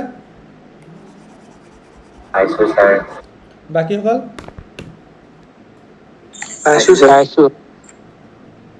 পাইছোঁ ছাৰ তেন্তে আমি গম পালোঁ যদিহে এটা ফাংচনৰ আমি যদি ভেলু এটা উলিয়াব নোৱাৰোঁ তেন্তে লিমিটে আমাক সহায় কৰে কিন্তু আমাৰ লিমিটত এটা কাম কৰিছোঁ চোৱাচোন আমি লিমিটত মানে ফাংচনটোত আমি এক বহাব নোৱাৰিলোঁ হয়নে ফাংচনটোত আমি এক বহাব নোৱাৰিলোঁ কাৰণ এক্সৰ ভেলু এক বহালে ফাংচনটো ডিফাইন নহয় কিন্তু আমি লিমিটতো ডাইৰেক্ট এক বহোৱা নাই হয়নে লিমিটতো আমি ডাইৰেক্ট এক বহোৱা নাই কিন্তু এক্সৰ ভেলু একৰ ওচৰলৈ গৈহে আছোঁ আমি যিমানে একৰ ওচৰলৈ গৈ থাকিব পাৰিম সিমানে আমাৰ এপ্ৰ'প্ৰিয়েটনেছটো বাঢ়ি গৈ থাকিব আমি একৰ ওচৰলৈ এপ্ৰ'চ কৰিছোঁ ডাইৰেক্ট এক বহোৱা নাই ইয়াতো বহোৱা নাই ডাইৰেক্ট আমি এক ইয়াত বহাইছোঁ নি না বহোৱা লিমিটৰ ক্ষেত্ৰতো আমি ডাইৰেক্ট এক বহোৱা নাই এক বহালে 0/0 হ'বই তুমি একৰ ওচৰলৈ গৈ আছা সেই কথাটোকে এতিয়া মেথমেটিকেলি কেনেকৈ লিখে জানানে x টেন্স টু 1 এই বস্তুটো তোমালোকে দেখিছা চাগে দেখিছানে এই বস্তুটো দেখিছানে ক'ৰবাত না দেখা দেখিছোঁ ছাৰ দেখিছোঁ ছাৰ এতিয়া যদি তুমি এই কথাখিনি বুজাব লাগে তুমি কেনেকৈ বুজাবা x টেন্স টু 1 মানে বেচিকেলি তুমি xৰ জেগাত 1 বহোৱা নাই xৰ জেগাত 1 বহাবই নোৱাৰা মই দেখালোঁ বিগিনিঙত তুমি xৰ ওচৰ পাছৰ 1ৰ ওচৰ পাছৰ ভেলু বহাইছা বা 1ৰ ওচৰলৈ গৈ আছা 1ৰ ওচৰলৈ এপ্ৰ'চ কৰি গৈ আছা আৰু এপ্ৰ'চ কৰা ধৰণটো তোমাৰ দুটা ধৰণে হ'ব পাৰে মই দেখাই দিলোঁ হয়তো তুমি লেফ্ট হেণ্ড ছাইডৰ পৰা আহিব পাৰা নহয়তো তুমি ৰাইট হেণ্ড ছাইডৰ পৰা আহিব পাৰা দুইটাই নিজস্ব বেলেগ বেলেগ নাম আছে সেইখিনি আলোচনা কৰি গৈ থাকিম যিখিনি নাপঢ়াই সেইখিনি কথা নুসুধিবা যিখিনি পঢ়াইছোঁ সেইখিনি সুধিবা কথা মানে তেন্তে 1 একজেক্ট বহাব নোৱাৰোঁ সেইকাৰণে ইয়াত x = 1 নিলিখেও লিমিটত x = 1 নিলিখেও সেইকাৰণে x টেন্স টু 1 লিখে মানে এক্সটো কাৰ ওচৰলৈ গৈছে 1ৰ ওচৰলৈ গৈছে তেনে 1ৰ ওচৰলৈ যোৱা দুটা পচিবিলিটি হ'ব পাৰে এগেইন কৈছোঁ এটা এটা মই এক্সাম্পলে লৈছোঁ দেই ইয়াত পইণ্টটো 1 নহয় বেলেগ এটা ফাংচনৰ ক্ষেত্ৰত বেলেগো হ'ব পাৰে 2ও হ'ব পাৰে সেইটো নল'বা মানে পইণ্টটো মই ইয়াত 1 লৈছোঁ মানে সদায় যে 1 হ'ব সেইটো নহয় এই ফাংচনটোৰ ক্ষেত্ৰত ফাংচনটো 1ত ডিফাইন হোৱা নাই সেইকাৰণে মই পইণ্টটো 1 লৈছোঁ ফাংচন ভেদে এই পইণ্টটো বেলেগ বেলেগ হ'ব পাৰে ছাপ'জ কেতিয়াবা 2 হ'ব পাৰে তেতিয়া মই 2 ওচৰলৈ আহি থাকিব লাগিব প্ৰথম ধৰি লোৱা 1.97 বহাই চাম 1.98 বহাই চাম এই পইণ্টটো যিকোনো হ'ব পাৰে তুমি এইটো এক্সাম্পল লৈ ল'বা যে সদায় 1 হ'ব ঠিক আছে মই এইটো কথা বুজিবলৈ চেষ্টা কৰা যিটো পইণ্টত ডিফাইন নহয় সেই পইণ্টটো ওচৰলৈ আহি থাকিম আমি হয়তো লেফ্ট হেণ্ড ছাইডৰ পৰা আহিম নহয়তো ৰাইট হেণ্ড ছাইডৰ পৰা আহিম তাকে কি বুলি কয় এপ্ৰ'চ কৰা বুলি কয় x এপ্ৰ'চেছ টু 1 আমাৰ চেনেলটোৰ নামেই এপ্ৰ'চ সেইকাৰণে মই সেই চেনেলটোৰ নাম একদম জানি বুজি বহুত মিনিঙত ৰাখিছোঁ এইটো চেনেলটোৰ নাম মিনিং আছে বহুত মেথমেটিকেল মিনিং আছে অ'কে তেন্তে আমি 1ৰ ওচৰলৈ এপ্ৰ'চ কৰিব পাৰিম হয়তো লেফ্ট হেণ্ড ছাইডৰ পৰা এপ্ৰ'চ কৰিব পাৰিম নহয়তো কি কৰিব পাৰিম ৰাইট হেণ্ড ছাইডৰ পৰা এপ্ৰ'চ কৰিব পাৰিম কিন্তু একজেক্ট 1 কেতিয়াও বহাব নোৱাৰোঁ তাৰ সাপেক্ষে কি পাম আমি ভেলু এটা পাম ভেলুটো আমি দেখিম যে একজেক্ট 2 কেতিয়াবা পাম নি একজেক্ট 2 কেতিয়াও নাপাওঁ কথাটো বুজি পাইছানে তুমি যিমানেই 1ৰ ক্ল'জ ভেলু বহাবা সিমানে তুমি 1.99 তেনেকৈ মানে 2 ওচৰৰ ভেলু এটা পাবা কিন্তু একজেক্ট 2 কেতিয়াও নোপোৱা ঠিক তেনেকৈ যিমানেই তুমি 2 ওচৰৰ ভেলু বহাবা মানে 2 এইফালৰ পৰা মানে যেতিয়া এইফালৰ পৰা আহিবা 2 একদম ওচৰ ভেলু এটা পাবা 2.00000 তেনেকৈ চামথিং একদম ক্ল'জ ভেলু এটা পাবা কিন্তু একজেক্ট 2 কেতিয়াও নোপোৱা তেন্তে এটা কথা ক্লিয়াৰ ইয়াত একজেক্ট 1 বহাবও নোৱাৰোঁ ঠিক তেনেকৈ একজেক্ট 2 কেতিয়াও নাপাওঁ কিন্তু এটা এপ্ৰক্সিমেট ভেলু এটা পাম 2 ডেট মিনছ তোমাৰ আউটপুটখিনি 2 ফাললৈ গৈ থাকিব যিমানে তুমি এক্সৰ ফালে x = 1ৰ ফালে গৈ থাকিবা হয়তো লেফ্ট হেণ্ড ছাইডৰ পৰা যোৱা বা নহয়তো ৰাইট হেণ্ড ছাইডৰ পৰা যোৱা তোমাৰ আউটপুটবোৰ 2 দিশে গৈ থাকিব এপ্ৰ'চ কৰিব যাক আমি কওঁ এপ্ৰ'চ কৰা ঠিক আছে সকলোৱে বুজি পালানে পাইছোঁ ছাৰ পালোঁ এই তোমালোকে কিমানখিনি ষ্টুডেণ্ট আছা অ'কে আছা বা বহুতখিনি ষ্টুডেণ্ট আছা তোমালোকে এই পেজখনত এটা প্ৰশ্ন উদয় হ'ব লাগে সেই প্ৰশ্নটো তোমালোকৰ উদয় হোৱা নাই নি বাৰু এই পেজখনত এটা প্ৰশ্ন ধুনীয়াকৈ উদয় হ'ব লাগে কিন্তু সেই প্ৰশ্নটো কোনেও পৰা নাই মই সেই প্ৰশ্নটো কি বাৰু 1 স্কোৱাৰটো কেলে দিলে ক'ত 1 স্কোৱাৰ নহয় fx টো নহয় ছাৰ এই ইয়াত এক্সৰ জেগাত হৰ 1 পৰিসৰটো কেলে কৰিলে কোনে সুধিছা মোক 1 স্কোৱাৰ কেলে দিলে মই সুধিছিলোঁ এক্সৰ জেগাত 1 বহাইছিলোঁ আকৌ বুজি নাপোৱা না এইটো যে ফাংচনটো যে ডিফাইন কৰিছিলে যে অঁ ওপৰৰ ফালে x² - 1 স্কোৱাৰটো কেলে দিছিল এইটো মই 1 স্কোৱাৰ লিখিব নোৱাৰোঁ নেকি বাৰু কেলে নোৱাৰোঁ পাওঁ ন 1 লিখা তুমি এইবাৰ 1 স্কোৱাৰ মই ফৰ্মুলা পেলাবলৈ লিখিছোঁ বাৰু ছাৰ fx যদি x + 1 হয় তেতিয়াহ'লে x ৰ মান 1 ফালে দেখোন তেনেকৈচোন আনডিফাইন নহয় দেখোন ইনডিফাইন নহয় সেইটোৱে মই সেইটো কথাই সুধিছোঁ কোনো প্ৰশ্ন নকৰিলে দেখোন মই সেইটোৱে একজেক্ট প্ৰশ্ন আৰু কাৰ মনত প্ৰশ্ন উদয় হৈছিলে সেইটো মই এতিয়া সেইটোকে সুধিব লৈছিলোঁ চোৱা মানে কথাটো কি হ'ল একদম আমি আমাৰ এই ফাংচনটো ভেলু উলিয়াব লাগে ক'ত উলিয়াব লাগে x = 1 যদি আমি এই চিম্প্লিফাই কৰি লওঁ ফাংচনটো মই লিখিব পাৰিম x + 1 লিখিব পাৰিম মানে এইটো আমি এনেকৈও লিখিব পাৰিম x + 1 তেন্তে আমি ইমান লিমিট ইমান বকি থকা নক্সা কৰা কি কাম আছিলে এনেকৈ চিম্পুলকৈ কৰাটো নহয় ইয়াত xৰ জেগাত 1 বহাই দিয়া 2 পাবা চিম্পুলকৈ কৰাটো নহয় আমি কেলৈ নকৰিলোঁ তেনেকৈ হয়নে সেইটো কাৰণ মনত খেলাইছিলে আৰু মই কি কৈছোঁ প্ৰশ্নটো ধৰিব পাৰিছা নাই যদিহে এই ফাংচনটোক আমি এনেকৈ লিখিবই পাৰোঁ f(x = x+1) বুলি লিখিবই পাৰোঁ তেন্তে মই ইমানবোৰ লিমিটৰ কনচেপ্ট বকি থকা বা লিমিট আছে ইমান কাম আহে বা লিমিটৰ ইমান দৰকাৰ মই কৈ থকা কি দৰকাৰ আছিলে বা ইমান লিমিট মেথছত কিয় দৰকাৰ হ'ল তেনেকৈ মেথমেটিচিয়ানসকলেতো এনেকৈ কৰিলে হয় হয়নে বুজি পাইছানে মোক কুৱেশ্যনটো বুজি পাইছা নাই কুৱেশ্যনটো বুজি পাইছা যেতিয়া আনচাৰটো বুজি পাবা কুৱেশ্যনটো বুজি নাপাইছা তেতিয়া আনচাৰটো বুজি পাইছোঁ ছাৰ তোমালোকৰ বাকীসকলৰ মনত প্ৰশ্ন উদয় হৈছিলে নাই হোৱা বাদ দিয়া কিন্তু মই এতিয়া যিটো কুৱেশ্যন কৈ আছোঁ সেই কুৱেশ্যনটো বুজি পাইছা নাই কোৱাচোন না পাইছোঁ ছাৰ মানে মই কৈছোঁ এই ফাংচনটো যদি মই এইটো ফৰ্মত লিখিবই পাৰোঁ বা এইটো ফৰ্মত যদি পাৰোঁ এইটো ফৰ্মত লিখিব পাৰোঁ মই এনেই ভুলকৈ লিখা নাই এইটো ফৰ্মত যদি লিখিবই পাৰোঁ তেনে মই ইমান লিমিটৰ কনচেপ্টলৈ অহা কি দৰকাৰ আছিলে মই ডাইৰেক্ট এইটো ফৰ্মত লিখিলোঁ হয় ডাইৰেক্ট ভেলু বহাই দিলোঁ হয় আনচাৰ পালোঁ হয় হয়নে বুজি পাইছা কুৱেশ্যনটো পাইছোঁ অ'কে এক মিনিট ভাবাচোন বাৰু কি হ'ব পাৰে লিমিটৰ কনচেপ্ট বুজিবলৈ কৰা নাই হে লিমিটৰ কনচেপ্ট বুজিবলৈ এনেকৈ কৰা নাই এই নহয় সেইটো নহয় একদম বেছিক কথা জড়িত হৈছে একদম 5, 6 চতুৰ্থ শ্ৰেণী দ্বিতীয় শ্ৰেণী আমি খালি ইমান ডিটেইলছত বস্তুবোৰ নপঢ়োঁ যে বেছিক কথা একদম সৰু সৰু কথা জড়িত হৈছে এই কনচেপ্টটো বুজিবলৈ মই এতিয়া যিটো আনচাৰ ক'ম অ'কে তোমালোকৰ মনত বহুতো এটা জেনিউন প্ৰশ্ন উদয় হ'ব সেইটো হ'ব লাগে যদিহে আমি এই ফাংচনটোক এইটো ফৰ্মত লিখিবই পাৰোঁ তেন্তে আমি এই লিমিটৰ ইমান মখা গান গোৱাৰ কি দৰকাৰ আছিলে তাৰ আনচাৰটো শুনিবলৈ চেষ্টা কৰা দেই আনচাৰটো ক'ম কিন্তু মই তাৰ আগতে আৰু অকণমান এক্সপ্লেইন কৰি লৈছোঁ ধৰি লোৱা তোমাৰ ক'ৰবাত লিখা আছে নাযাবও পাৰে হা কাটা যোৱাটোতো নাযাবও পাৰে x-1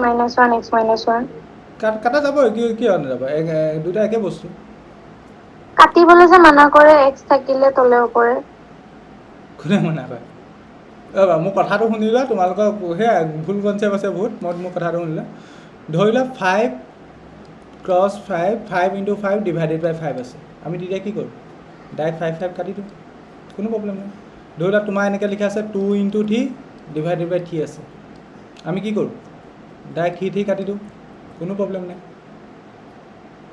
মানে কি কাটিছোঁ মানে কি 5/5 কাটি দিলোঁ মানে কি 5ক 5 কি কৰিলোঁ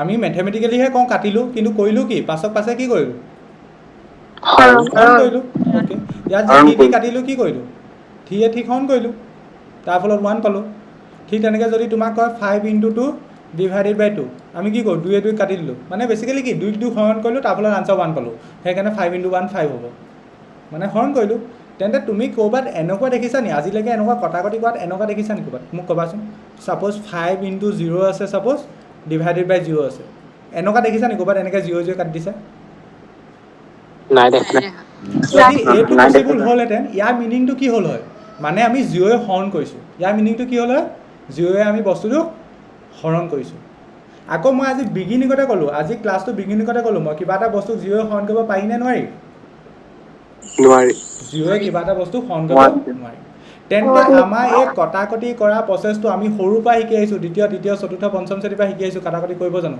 কিন্তু কটাকটি কৰা প্ৰচেছটো কেতিয়া এপ্লিকেবল হ'ব যেতিয়া আমি কটাকটি কৰা বস্তুকেইটা শূন্য হ'ব নালাগিব কটাকটি কৰা বস্তুকেইটা কি হ'ব নালাগিব শূন্য হ'ব নালাগিব যদিহে শূন্য হয় এই বস্তুটো এপ্লিকেবল হ'ব নি নহয় ছাপ'জ তোমাৰ ক'ৰবাত এনেকৈও লিখা আছে ছাপ'জ ধৰি লোৱা তোমাৰ ক'ৰবাত এনেকৈ লিখা আছে x পূৰণ x ডিভাইডেড বাই x আছে যদি আমি যে x কাটি দিওঁ আমি ইমান ভাবি নাথাকোঁ কিন্তু আমি এজিউম কৰি লওঁ xটো শূন্য নহয় xটো শূন্য হ'লে তুমি ইয়াতো কটাকটি কৰিব নোৱাৰা কথাটো বুজি পাইছানে তুমি কেতিয়া কটাকটি কৰিব পাৰিবা যদিহে কটাকটি কৰা ভেলুকেইটা 0 নহয় যদি 0 হয় তুমি কটাকটি কৰিব নোৱাৰা কটাকটি কৰা মানে হৰণ কৰা বেছিকেলি তুমি নিজে ভাবিছা 0 কিবা এটা বস্তু হৰণ কৰিব পাৰি নি মই ক'লোৱে নট ডিফাইন হয় তেন্তে তুমি যে এতিয়া যে ইয়াত এইটো x-1 এইকেইটা কটাকটি কৰিলা তেন্তে তুমি মনতে কি এজাম্পশ্যন ধৰি লৈছা তুমি ইমান ভবা নাই মেথমেটিকেলি কিন্তু মনতে কি এজাম্পশ্যন ধৰি লৈছা x-1 আৰু x-1 প্ৰত্যেকটো শূন্য নহয় যদিহে শূন্য হয় তুমি এনেকৈ কটাকটি কৰিব নোৱাৰিলা হয় কথাটো বুজিবলৈ চেষ্টা কৰা আমি যে x কাটি দিওঁ তাৰমানে মনত কি এজাম্পশ্যন ধৰি লওঁ xটো শূন্য নহয় যদি শূন্য হয় কটাকটি কৰিব নোৱাৰোঁ এনেকুৱা কটাকটি কৰা অংকবোৰত সাধাৰণতে কেতিয়াবা মন কৰিব পাৰা এনেকৈ কিনাৰত লিখা থাকে x ≠ 0 এনেকুৱা যদি এটা এক্সপ্ৰেশ্যন থাকে কিনাৰত লিখা থাকে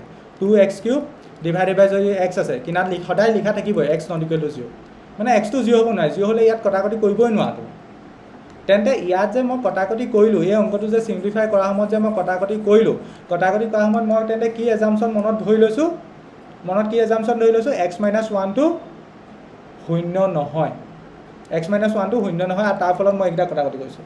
এতিয়া ভাবা x - 1টো মোক কোৱাচোন কেতিয়া শূন্য হ'ব, x - 1টো কেতিয়া শূন্য হ'ব, সমান 1 হ'লে যেতিয়া x = 1 হ'ব, যেতিয়া x = কি হ'ব 1 হ'ব। মানে লজিকেলি মই কি ধৰিলোঁ, মই ধৰিলোঁ যে x = 1 নহয়, মই যে কটাকটি কৰিলোঁ কেলৈ কটাকটি কৰিলোঁ, মই ধৰি ল'লোঁ x - 1টো শূন্য নহয়। x - 1টো শূন্য নহয় মানে কি, x = 1 হ'ব নোৱাৰে, মানে মই যে কটাকটি কৰিলোঁ লজিকেলি ধৰি লৈছোঁ x = 1 নহয়, মানে x = যদিহে 1 হয় আমি এইকেইটা বস্তু কটাকটি কৰিবই নোৱাৰিলোঁ হয়। মানে লজিকেলি ঘূৰি গৈ সেইটো কনচেপ্টে ইউজ হৈছে, আমি xৰ জেগাত 1 বহাবই নোৱাৰোঁ, বা xৰ জেগাত 1 ভেলু ধৰিবই নোৱাৰোঁ, xৰ জেগাত 1 ভেলু ধৰিলে তুমি এইটো কাটিবই নোৱাৰা। বেচিকেলি এই চিম্প্লিফিকেশ্যনটোতো ক'ব গ'লে আল্টিমেট লিমিটৰ কনচেপ্টে ইউজ হৈছে। ইয়াত যে তুমি x - 1 কটাকটি কৰিছা, ইয়াত তুমি ধৰি লৈছা xৰ ভেলু 1 নহয়, যদিহে xৰ ভেলু 1 হৈ যায় এইকেইটা 0 হৈ যাব, এইটো 0 হৈ যাব, এইটো 0 হৈ যাব, তেন্তে এইটো 0 কাটিব নোৱাৰা। তেন্তে ইয়াতো ঘূৰি পকি বেচিকেলি লিমিটৰ কনচেপ্টখিনিয়ে ইউজ হৈছে, বা লিমিটত আমি এনেকুৱা ধৰণৰ কনচেপ্টে ইউজ কৰিব পাৰোঁ। এই কটাকটিটো কেতিয়া পচিবল হ'ব, যদিহে x = 1 নহয়, বা 1 নহয়, 1ৰ ওচৰ পাছে কিবা ভেলু হ'ব পাৰিব, সেইকাৰণেহে আমি কটাকটি কৰিব পাৰিব। বুজি পালা, সকলোৱে বুজি পালা? পালো। সেইকাৰণেহে আমি ইয়াত চিম্প্লিফিকেশ্যনটো কৰিব পাৰিম। যদিহে ইয়াতো x = যদি তুমি 1 ল'লা হয়, তুমি ইয়াত চিম্প্লিফিকেশ্যন কৰিবই নোৱাৰিলাহেঁতেন, সেইটো পচিবলে নহ'লহেঁতেন। য়েছ Sir, side x not equal to 1 লিখি দিলে হ'ব নেকি? সেইটো আমি কৰিব বিচৰা নাই আকৌ, x not equal to 1 মই ক'লোঁ কি, মানুহজনে আকৌ কৈছোঁ, তুমি মানে মানুহজনক বুজাবই নোৱাৰিছা x equal to 1ত ধৰিলা ভেলু উলিয়াব নোৱাৰা, তেন্তে তুমি এনিহাউ এপ্ৰক্সিমেট ভেলু এটা কেলকুলেট কৰিব গৈছা। সেইকাৰণে ডেফিনেশ্যনবোৰত কিতাপত য'ত মানে এনেকুৱা ফাংচন ডিফাইন কৰে x not equal to 1 সেইকাৰণে লিখিয়ে দিয়ে। ধৰি লোৱা বাই চান্স কিবা কাৰণত দৰকাৰ হ'ল, ধৰি লোৱা সেই ভেলুটো লাগে, এপ্ৰক্সিমেট ভেলু এটা লাগে, তেতিয়া কি কৰিবা তুমি, x not equal to 0 লিখিবা নেকি, বা x 0 হ'ব নোৱাৰে বুলি লিখিবা নেকি? তুমি কিবা এটা এপ্ৰক্সিমেট ভেলু এটা দিব লাগিব। ধৰি লোৱা তোমাক কেলকুলেশ্যনে বিচাৰিছে, ধৰি লোৱা তুমি যিটো অংক কৰিছা অংকটোত লাগে, তেতিয়াতো তুমি উলিয়াব লাগিব। সেই প্ৰচেছটোহে আমি চাই আছোঁ, সেইকাৰণেহে লিমিটটো ইউজ হৈছে, যাতে আমি x not equal to 0টো লিখিবলগীয়া নহয়। মানে x equal to 0টো আমি জানো, x equal to 1টো মানে 1ত ফাংচনটো ডিফাইন নহয়, যদিও আমি এটা ভেলু উলিয়াবলৈ চেষ্টা কৰোঁ আহাচোন, মানে সেই কামটো কৰিছোঁ। তেন্তে আমি সেই কামটো কৰিব যাওঁতে যিটো কটাকটি কৰিছিলোঁ, কটাকটি কৰোঁতে আমি মনত এজাম্পশ্যন ধৰি ল'লোঁ যে xৰ ভেলু 1 নহয়, xৰ ভেলু 1 হোৱাহেঁতেন ইয়াতো কটাকটি কৰিব নোৱাৰিলোঁহেঁতেন। মানে বেচিকেলি ঘূৰি পকি এই কনচেপ্টখিনি ইউজ হৈছে, আমি একজেক্ট 1 ল'বই নোৱাৰোঁ, 1ৰ ওচৰে পাছে ভেলু ল'ব লাগিব। ঠিক আছে, এইডোখৰলৈ বুজি পালা? এইখিনি বেছিয়ে এক্সপ্লেইন কৰিলোঁ, সকলোৱে বুজি পাইছা বুলি ভাবিছোঁ। হ'ল নাই, লিখা হ'ল নাই এইডোখৰলৈকে? হ'ল sir. Okay. Thus,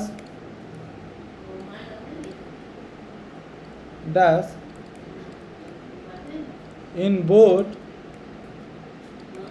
the cases when x tends to 1, then fx tends to 2. ইয়াত কি লিখিলোঁ চাচোন, এতিয়া বোথ কেছেছ মানে আমি একৰ ওচৰলৈ হয়তো লেফ্ট হেণ্ড ছাইডৰ পৰা আহিব পাৰোঁ, নহয়তো ৰাইট হেণ্ড ছাইডৰ পৰা আহিব পাৰোঁ, কিন্তু দুইটা ক্ষেত্ৰতে আমি একজেক্ট এক ভেলু বহাব নোৱাৰোঁ, একজেক্ট 1 বহাব নোৱাৰোঁ। ডেট মিনছ আমি 1ৰ ওচৰলৈ যাবহে পাৰিম, 1ৰ ওচৰলৈ এপ্ৰ'চ কৰিব পাৰিম। সেইটোকে মেথমেটিকেলি কেনেকৈ লিখে, x tends to 1 লিখে, বা x approaches to 1 লিখে, এনেকৈ কা চিন মাৰি দিয়ে। ইয়াত x equal to 1 নিলিখে। যদিহে তুমি যি এপ্ৰক্সিমেট ভেলু বহাইছা বা ওচৰাচৰি ভেলু বহাইছা, তেন্তে তুমি এনেকৈ কা চিনডাল দিব লাগিব। সেইকাৰণে লিখিছে does in both cases when x tends to 1, মানে যেতিয়া আমি ওপৰৰ ক্ষেত্ৰ দুটাত, মানে হয়তো লেফ্ট হেণ্ড ছাইডৰ পৰা গৈছা বা ৰাইট হেণ্ড ছাইডৰ পৰা গৈছা, আমি একৰ ওচৰলৈ গৈ থাকোঁতে মানে সেইকাৰণে ইয়াত কা চিনডাল আহিছে। দেন fx টেন্স টু 2, তেতিয়া আমি দেখিছোঁ যে আউটপুটবোৰ ইয়াতো fx ইকুৱেল টু ডাইৰেক্ট 2 পাইছা নি? fx ইকুৱেল টু ডাইৰেক্ট 2 তুমি নোপোৱা, তুমি ইয়াত কি লিখিব লাগিব, fx টেন্স টু 2। মই সেইটো কথা অলৰেডি কৈছোঁ, তুমি ডাইৰেক্টটো কেতিয়াও নোপোৱা, দুই দিশে গৈ থাকিব। সেইটোকে তুমি মেথমেটিকেলি এই কা চিন দ্বাৰা বুজাব পাৰা। তুমি একজেক্ট এক বহাব নোৱাৰা, that means x tends to 1 হ'ব। ঠিক একেদৰে একজেক্ট fxৰ ভেলু 2 নোপোৱাও, সেইকাৰণে কা চিন মাৰিছে। ঠিক আছে, সেইকাৰণে লিখা হৈছে thus in both the cases when x tends to 1 then fx tends to 2। যেতিয়া আমি দুইটা ক্ষেত্ৰত হয়তো লেফ্ট হেণ্ড ছাইডৰ পৰা আহা বা ৰাইট হেণ্ড ছাইডৰ পৰা অহা মেটাৰ নকৰে, দুইটা ক্ষেত্ৰত যেতিয়া তুমি 1ৰ ওচৰলৈ আহি থাকিবা, তোমাৰ আউটপুটবোৰ 2ৰ ওচৰলৈ গৈ থাকিব। So the value of the above function of the above function, এইটো ফাংচনৰ shortcut, at x equal to 1 is not defined, but the limit of fx at x equal to 1 is 2. গতিকে আমি গম পালোঁ যে অলৰেডি মই বিগিনিঙতে গম পালোঁ যে এই ফাংচনটো এপ্ৰক্সিমেট একজেক্ট ভেলু নোলায়, এট এক্স ইকুৱেল টু 1ত একজেক্ট ভেলু নোলায়। কিন্তু যদি আমি ইয়াত এটা কনচেপ্ট ইউজ কৰোঁ, যদি 1 নবহাই ওচৰা ওচৰি ভেলু বহাওঁ বা 1ৰ দিশে গৈ থাকোঁ, তেন্তে এপ্ৰক্সিমেট ভেলু এটা কেলকুলেট কৰিব পাৰিম। মানে বেছিকেলি সেই ভেলুটোকে কয় লিমিটিং ভেলু, ফাংচনটোৰ লিমিটিং ভেলু বা ফাংচনটোৰ লিমিট ভেলু। ফাংচনটো কি ভেলু? Limit value. গতিকে যদিহে মই 1ৰ দিশে যদি গৈ থাকোঁ, এক্স টেন্স টু যদি 1 হয়, তেন্তে আউটপুটবোৰ 2 দিশে গৈ থাকিব। এফ এক্সটো কাৰ দিশে গৈ থাকিব? 2 দিশে গৈ থাকিব। তাকে মই লিখিছোঁ thus in both the cases when x tends to 1 then f x tends to 2। So' the value of the above function at x equal to 1 is not define. X equal to 1 বহালে ফাংচনটো ডিফাইনেই নহয়, মই already ক'লোৱে তোমালোকক x equal to 1 বহালে ফাংচনটো ডিফাইনেই নহয়। But the limit of f x at x equal to 1, limit মানে কি? আমি যদি এপ্ৰক্সিমেট কৰিবলগীয়া হয় ফাংচনটো এট এক্স ইকুৱেল টু 1ত, তেন্তে সেইটো কিমান হ'ব? 2 হ'ব। ফাংচনটো যদি মই লিমিট ভেলু উলিয়াবলগীয়া হয়, লিমিট ভেলু কেনেকৈ উলিয়াম? ডাইৰেক্ট একজেক্ট যিহেতু 1 পাব নহয়, হয়তো এইটো চাইডৰ পৰা আহিম, নহয়তো এইটো চাইডৰ পৰা আহিম, মানে ভেলুটোৰ ওচৰলৈ এপ্ৰ'চ কৰিম। 1 যিহেতু পাব নহয়, 1ৰ ওচৰলৈ এপ্ৰ'চ কৰিম। তাৰ ফলত যিটো ভেলু পাম সেইটোকে ক'ব লিমিট ভেলু বা লিমিট অফ ফাংচন। সেইটোকে কয় কি বুলি কয়? Limit of function. But the limit of f x মানে ফাংচনটোৰ কথা কৈছে, এট এক্স ইকুৱেল টু 1ত কি হ'ব? 2 হ'ব। বুজি পালা সকলোৱে? পালোঁ। এতিয়া মেথমেটিক্সিয়ানসকলে ইমান দীঘল ইংলিছৰ লেংগুৱেজ লিখি থাকে, তেওঁলোকক শ্বৰ্টকাট লাগে, চব শ্বৰ্টকাটত মানে গোটেই কথাখিনি বুজাব লাগে। সেই কথাখিনি কেনেকৈ বুজাব জানানে? ওপৰ উদাহৰণটো দেই, ওপৰ উদাহৰণটোত কি কৰিলে?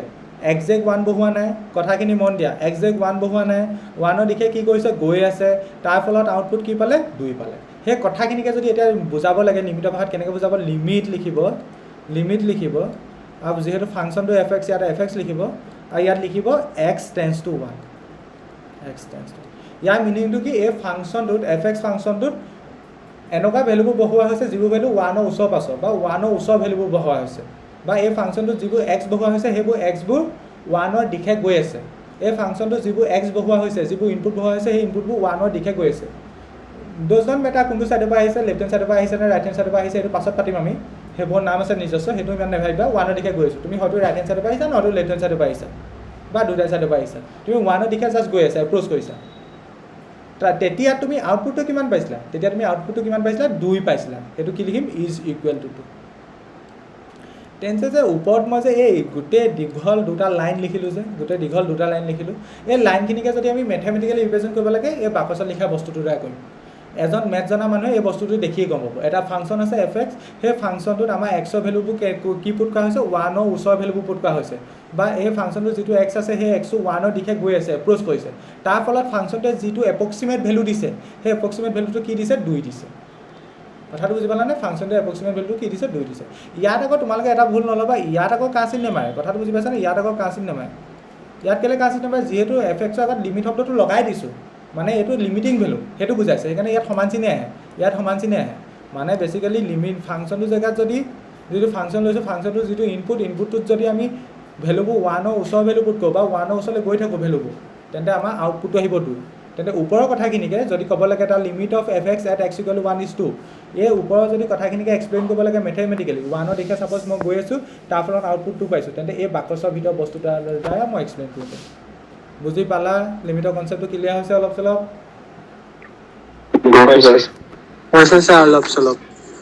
অলপ চলপ ইমান ধুনীয়াকৈ কৈছোঁ, আকৌ অলপ চলপ। যিমান ডোখৰলৈকে কৈছোঁ অলপ চলপ বাদ দিয়া, যিমান ডোখৰলৈকে কৈছোঁ সিমান ডোখৰ ক্লিয়াৰ হৈছে নাই? পাছৰখিনি যিখিনি না কোৱা সেইখিনি নাভাবিবা, কলেজত পঢ়িছা যদি নাভাবিবা। যিমান ডোখৰলৈকে কৈ আছোঁ সিমান ডোখৰলৈকে ক্লিয়াৰ হৈছে নাই? হৈছে ছাৰ।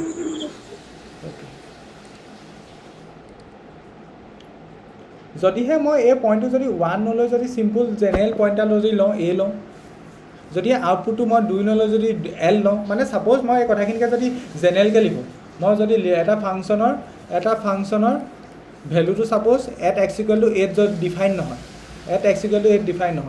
কিন্তু মই এই পইণ্টত লিমিট উলিয়াইছোঁ ফাংচনৰ, মানে এটা এপ্ৰক্সিমেট ভেলু এটা উলিয়াইছোঁ। সেই কথাখিনি কেনেকৈ লিখিম এতিয়া? মানে মানে এই বেচিকেলি এইটোৱে ওৱানৰ জেগাত ছাপ'জ যদি মই চিম্পলি এ লওঁ যিকোনো এটা সংখ্যা এ লওঁ ছাপ'জ তেতিয়া কেনেকৈ লিখিম we say date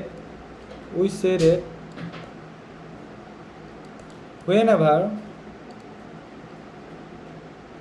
x tends to a যেনেদৰে আগৰ এক্সাম্পলটোত কি হৈছিলে x টেন্স টু 1 হৈছিলে তেনেকৈ মই এনেই যিকোনো এটা সংখ্যা লৈছোঁ ছাপ'জ মই x টেন্স টু এ দিশলৈ গৈ আছোঁ ছাপ'জ এ এটা সংখ্যা আছে এ দিশলৈ গৈ আছোঁ একজেক্ট ছাপ'জ ফাংচনটোত এ বহাব নোৱাৰোঁ হয়তো মই লেফ্ট হেণ্ড ছাইডৰ পৰা এ দিশলৈ গৈছোঁ নহয়তো ৰাইট হেণ্ড ছাইডৰ পৰা এ দিশলৈ গৈছোঁ দেন এফ এক্সটো ছাপ'জ এললৈ টেণ্ড কৰিছে এফ এক্সটো ক'লৈ টেণ্ড কৰিছে এললৈ তেন্তে যিবোৰ আউটপুট ওলাইছে এফ এক্সটো ক'লৈ টেণ্ড কৰিছে আগতো যেনেদৰে 2লৈ টেণ্ড কৰিছে তেনেদৰে ইয়াত এললৈ টেণ্ড কৰিছে and it is written as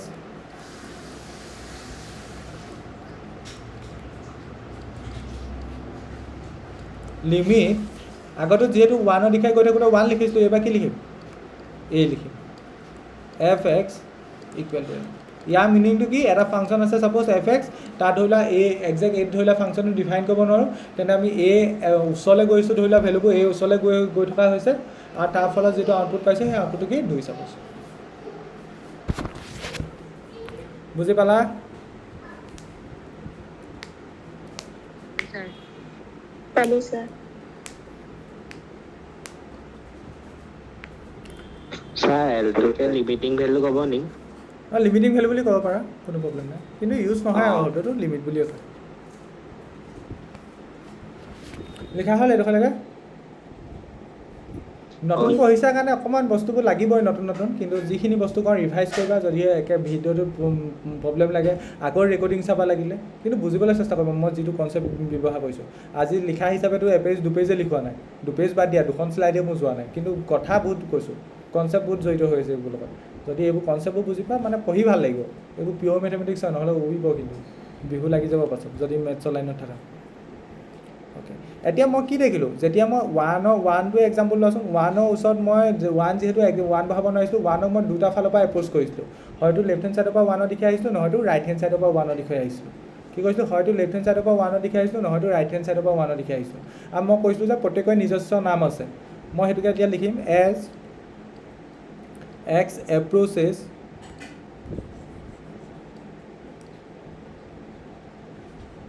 as x approaches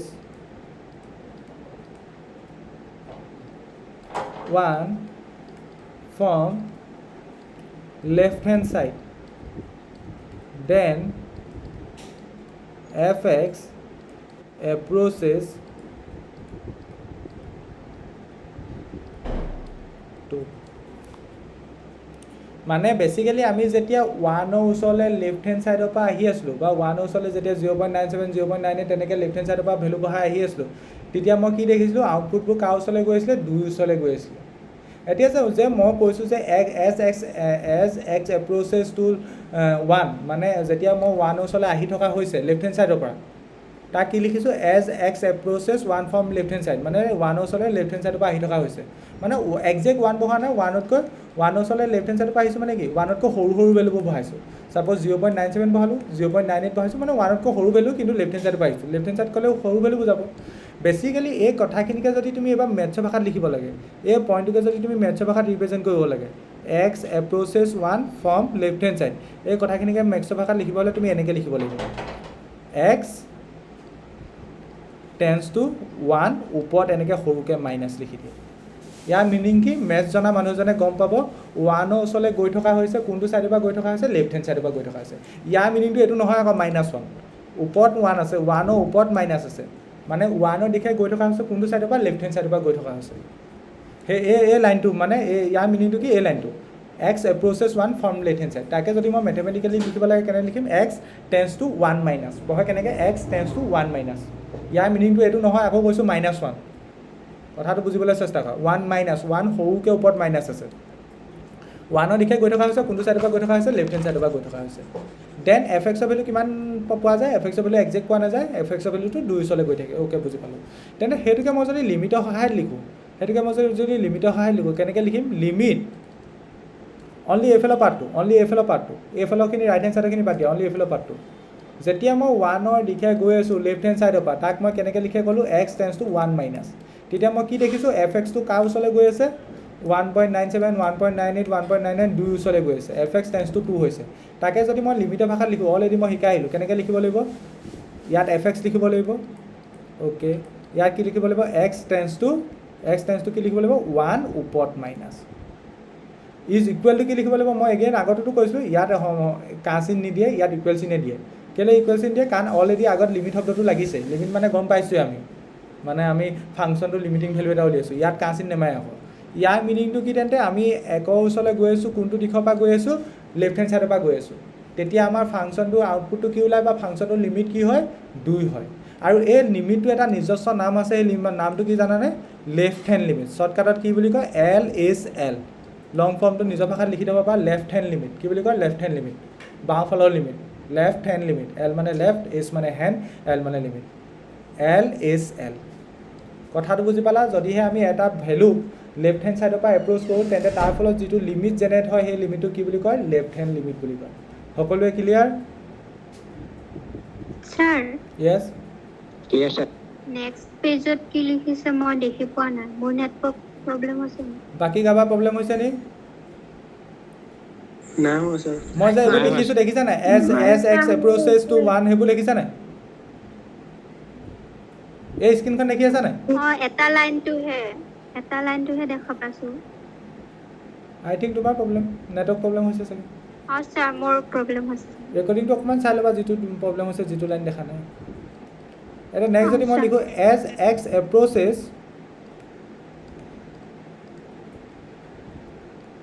1 from right hand side মই 1ক এটা ছাইডৰ পৰা এপ্ৰ'চ কৰিছিলোঁ জানো আগৰ এক্সাম্পলটো চোৱাচোন 1ক দুটা ছাইডৰ পৰা এপ্ৰ'চ কৰিছিলোঁ এটা হয় এটা লেফ্ট হেণ্ড ছাইড এটা right hand side left hand ছাইডৰ কথাটো অলৰেডি ক'লোৱেই যদি মই 1ক ৰাইট হেণ্ড ছাইডৰ পৰা এপ্ৰ'চ কৰোঁ as x approaches মুখতে ফুটা নাই ইমান স্পীড কৈছোঁ as x approaches 1 from right hand side then fx টো তেতিয়া আমি কি দেখিছিলোঁ 2 ওচৰলৈ গৈ আছিলে fx approaches মানে বেছিকেলি আমি যদি এই কথাখিনিকে x approaches 1 from right hand side এই কথাখিনিকে আমি যদি ক'ব লাগে মেথছৰ ভাষাত ক'ব লাগে বা মেথমেটিকেলি ৰিপ্ৰেজেণ্ট কৰিব লাগে মানে আমি xৰ ওচৰলৈ গৈ আহি আছোঁ কোনটো ছাইডৰ পৰা ৰাইট হেণ্ড ছাইডৰ পৰা মানে প্ৰথম 1.0 বহাইছোঁ নেক্সট 1.0 বহাইছোঁ নেক্সট 1.01 বহাইছোঁ মানে বেছিকেলি 1ৰ ওচৰলৈ আহি আছোঁ ৰাইট হেণ্ড ছাইডৰ পৰা তাকে যদি মই মেথছৰ ভাষাত ৰিপ্ৰেজেণ্ট কৰিব লাগে কেনেকৈ কৰিম তেন্তে x টেন্স টু 1 পজিটিভ কেনেকৈ লিখিম তেন্তে x টেন্স টু 1 পজিটিভ এনেকৈ লিখি ল'বা দেই এইবোৰ বাকচ বনাই এইবোৰ লিখি ল'বা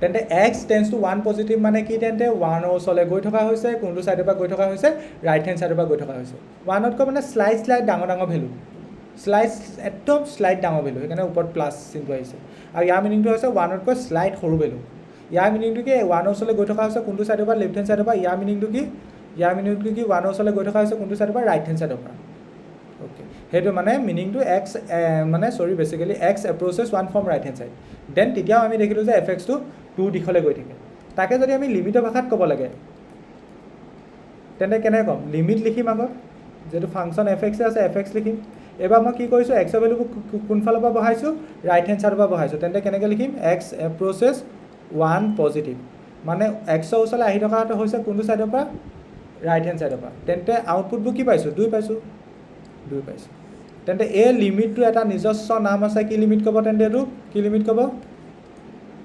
RHL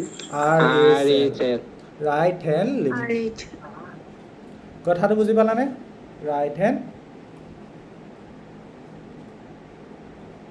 বুজি পাইছা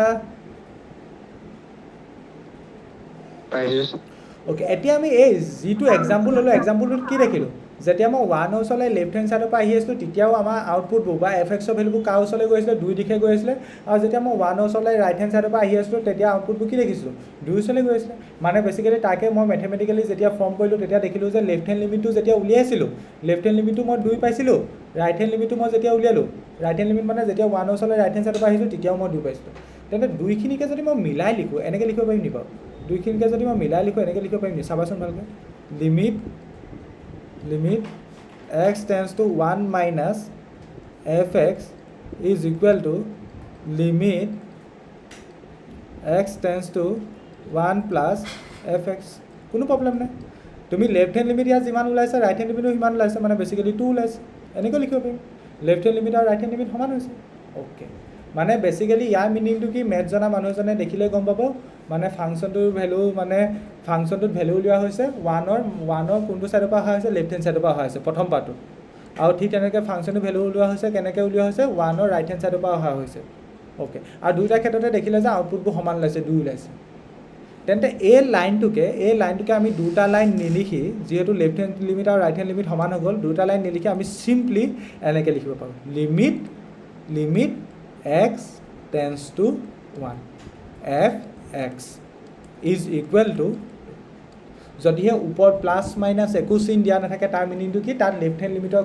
কথাখিনিও সোমাই আছে ৰাইট হেণ্ড লিমিটৰ কথাখিনিও সোমাই আছে মানে গোটেই এই ওপৰৰ লাইনখিনিক মানে চিম্পলি যদি ভৰাই থ'বলগীয়া হয় এনেকৈ লিখিম যদিহে তোমাক কয় limit x tends two 3 f(x) is equal two suppose 5 ইয়াৰ মিনিংটো কি লেফ্ট হেণ্ড লিমিটো 5 ৰাইট হেণ্ড লিমিটো 5 মানে তুমি ইয়াক যদি বহলকৈ লিখিলে কেনেকৈ লিখিব লাগিব limit x tends two 3 minus left hand limit যদি উলিওৱা তেতিয়া তুমি 5 পাবা আৰু যদি limit x tends two 3 plus উলিওৱা মানে ৰাইট হেণ্ড লিমিট উলিওৱা তেতিয়াও তুমি কিমান পাবা 5 পাবা বেচিকেলি আশা কৰিছোঁ তোমালোকে অলপ চলপ লিমিটৰ কনচেপ্টখিনি বুজি পাইছা নেক্সট ক্লাছৰ পৰা আৰু শিকিব লাগিব অংক কৰিবলৈ ইমান টান নহয় কনচেপ্টটো এবাৰ মাইণ্ডত ভৰাই লোৱা ঠিক আছে বুজি পালা যিমান ডোখৰলৈকে বুজাইছোঁ স্যাৰ এক্সাৰসাইজৰ কাৰণে আৰু কনসেপ্ট লাগিব নহয় হা এক্সাৰসাইজৰ কাৰণে আৰু কনসেপ্ট লাগিব নে এইখিনিতে হ'ব আৰু অকণমান আছে অঁ এক্সাৰসাইজ মই আজি বিগিনিঙতে কৈছিলোঁ এক্সাৰসাইজ যদি মই একো কনচেপ্ট নিশিকোৱাকৈও তোমালোকক কৈ দিওঁ তেতিয়াও তোমালোকে পাৰিবা কিন্তু মই জানো 12ত গৈ অলমষ্ট চবেই নপঢ়িলেতো অলমষ্ট বহুতেতো মোৰ লগত পঢ়িবা ন বা মই পঢ়াব লাগিব আকৌ সেইকাৰণে মই 12ৰ লেভেলত মানে লিমিটৰ কনচেপ্টটো বুজাইছোঁ যাতে 12ত সহজ হয় মানে সেইকাৰণে কনচেপ্ট যিমানটো শিকাইছোঁ ইমানটো বুজিবলৈ চেষ্টা কৰোঁ এক্সাৰসাইজ হিচাপে চেপ্টাৰটো ইমান টান নহয় লিমিটৰ অংকখিনি পটাপট বুজিব পাৰে মই যদি আজি ডাইৰেক্টো অংক কৰাই দিলোঁ হয় সকলোৱে বুজি পালা হয় সেইটো কেপাচিটি আছিলে সকলোৱে বুজি পালা হয় কিন্তু কনচেপ্টটো যিটো ফিল কৰাবলৈ চেষ্টা কৰিছোঁ সেই ফিলটো আনা বহুত ইম্পৰ্টেণ্ট সেই ফিলটো আহিবই লাগিব অ'কে দিয়া বুজি পালা নে সোনকালে কোৱা মোক 12ৰ ল'ৰাখিনিয়ে একদম মেছেজ দি মাথা খাই দিছে মই এতিয়া 8:30 পৰা ক্লাছ আছে ছাৰ ক্লাছ নহয় নি অ'কে 1/infinity হোল স্কয়াৰ কৰিলে কি হ'ব হা 1/infinity হোল স্কয়াৰ কৰিলে কি হ'ব ইনফিনিটি হ'ব 1/infinity বেচিকেলি এইটো ইনফিনিটি 1/infinity মানে এইটো বেচিকেলি তোমাৰ 0 হ'ব ইনফিনিটি স্কয়াৰ কৰিলে ইনফিনিটি হ'ব ন 1/infinity মানে 0 হয় চাগে 1/infinity মানে 0 হয় নহয় সেইটো গম পাইছোঁ 1/infinity হোল স্কয়াৰ আছে 1/infinity হোল স্কয়াৰ থাকিলেও 0 হ'ব এইটো আছে 1/infinity হোল স্কয়াৰ এইটো আছে ইনফিনিটি হোল যদি এনেকৈ আছে 1/infinity হোল স্কয়াৰ আছে তেন্তে 100% 0 হ'ব কেনেকৈ হ'ব তোমালোকক লাগিলে নেক্সট ক্লাছত বুজাই দিম 100% 0 হ'ব কাৰণ 1/infinity মানে 0 তাৰ পাছতে তুমি স্কয়াৰটো লগাইছা ধৰি লোৱা কিবা এটা বস্তু আছে 5 তাৰ পাছতে তুমি ওপৰত স্কয়াৰটো লগাইছা ঠিক তেনেকৈ 1/infinity ভেলুটো সদায় মনত ৰাখিবা 0 তাৰ ওপৰত স্কয়াৰ লগালে সেইটো 0 হ'ব 1/infinity স্কয়াৰ হ'লে সেইটোৱে কৈ আছোঁ ন মই 1/infinity স্কয়াৰ নহয় 1/infinity স্কয়াৰ মানে কি তুমি বেচিকেলি এইটো কেনেকৈ লিখিব নোৱাৰিবা নেকি 1/infinity হোল স্কয়াৰ লিখিব নোৱাৰিবা নেকি একেটা মিনিং ন তুমি ওপৰটো 1 স্কয়াৰ লিখিব নোৱাৰিবা নেকি বুজি নাপোৱা পালোঁ কেনেকৈ হ'ব ভাবিবা বাৰু আজি নাপালা মোক আকৌ ক'ব সুধিবা আপুনি কৈছিলে এদিনে হেৰিতে ট্ৰেইনতে পাহৰিছোঁ এতিয়া নেক্সট ক্লাছত মই কৈ দিম বাৰু অ'কে তেন্তে আজিলৈ বাই 12ৰ দাদাহঁতে মাথা খাই দিছে অ'কে বাই এইখিনি বস্তুখিনি চাবা ভালকৈ দেই নেক্সট ক্লাছত আৰু ভাল লাগি গৈ থাকিব পঢ়ি বহুত ইণ্টাৰেষ্টিং যদি যেনেকৈ পঢ়াইছোঁ পঢ়িব জানা বহুত ইণ্টাৰেষ্টিং আছে চেপ্টাৰটো অংক ফালৰ পৰা ইমান টেনশ্যন নল'বা একদম ইজি অংক ফালৰ পৰা একদম ইজি ইমান টান নহয় ইণ্টাৰেষ্টিং চেপ্টাৰটো বহুত ইণ্টাৰেষ্টিং ঠিক আছে দিয়া আজিলৈ হ'ব গুড নাইট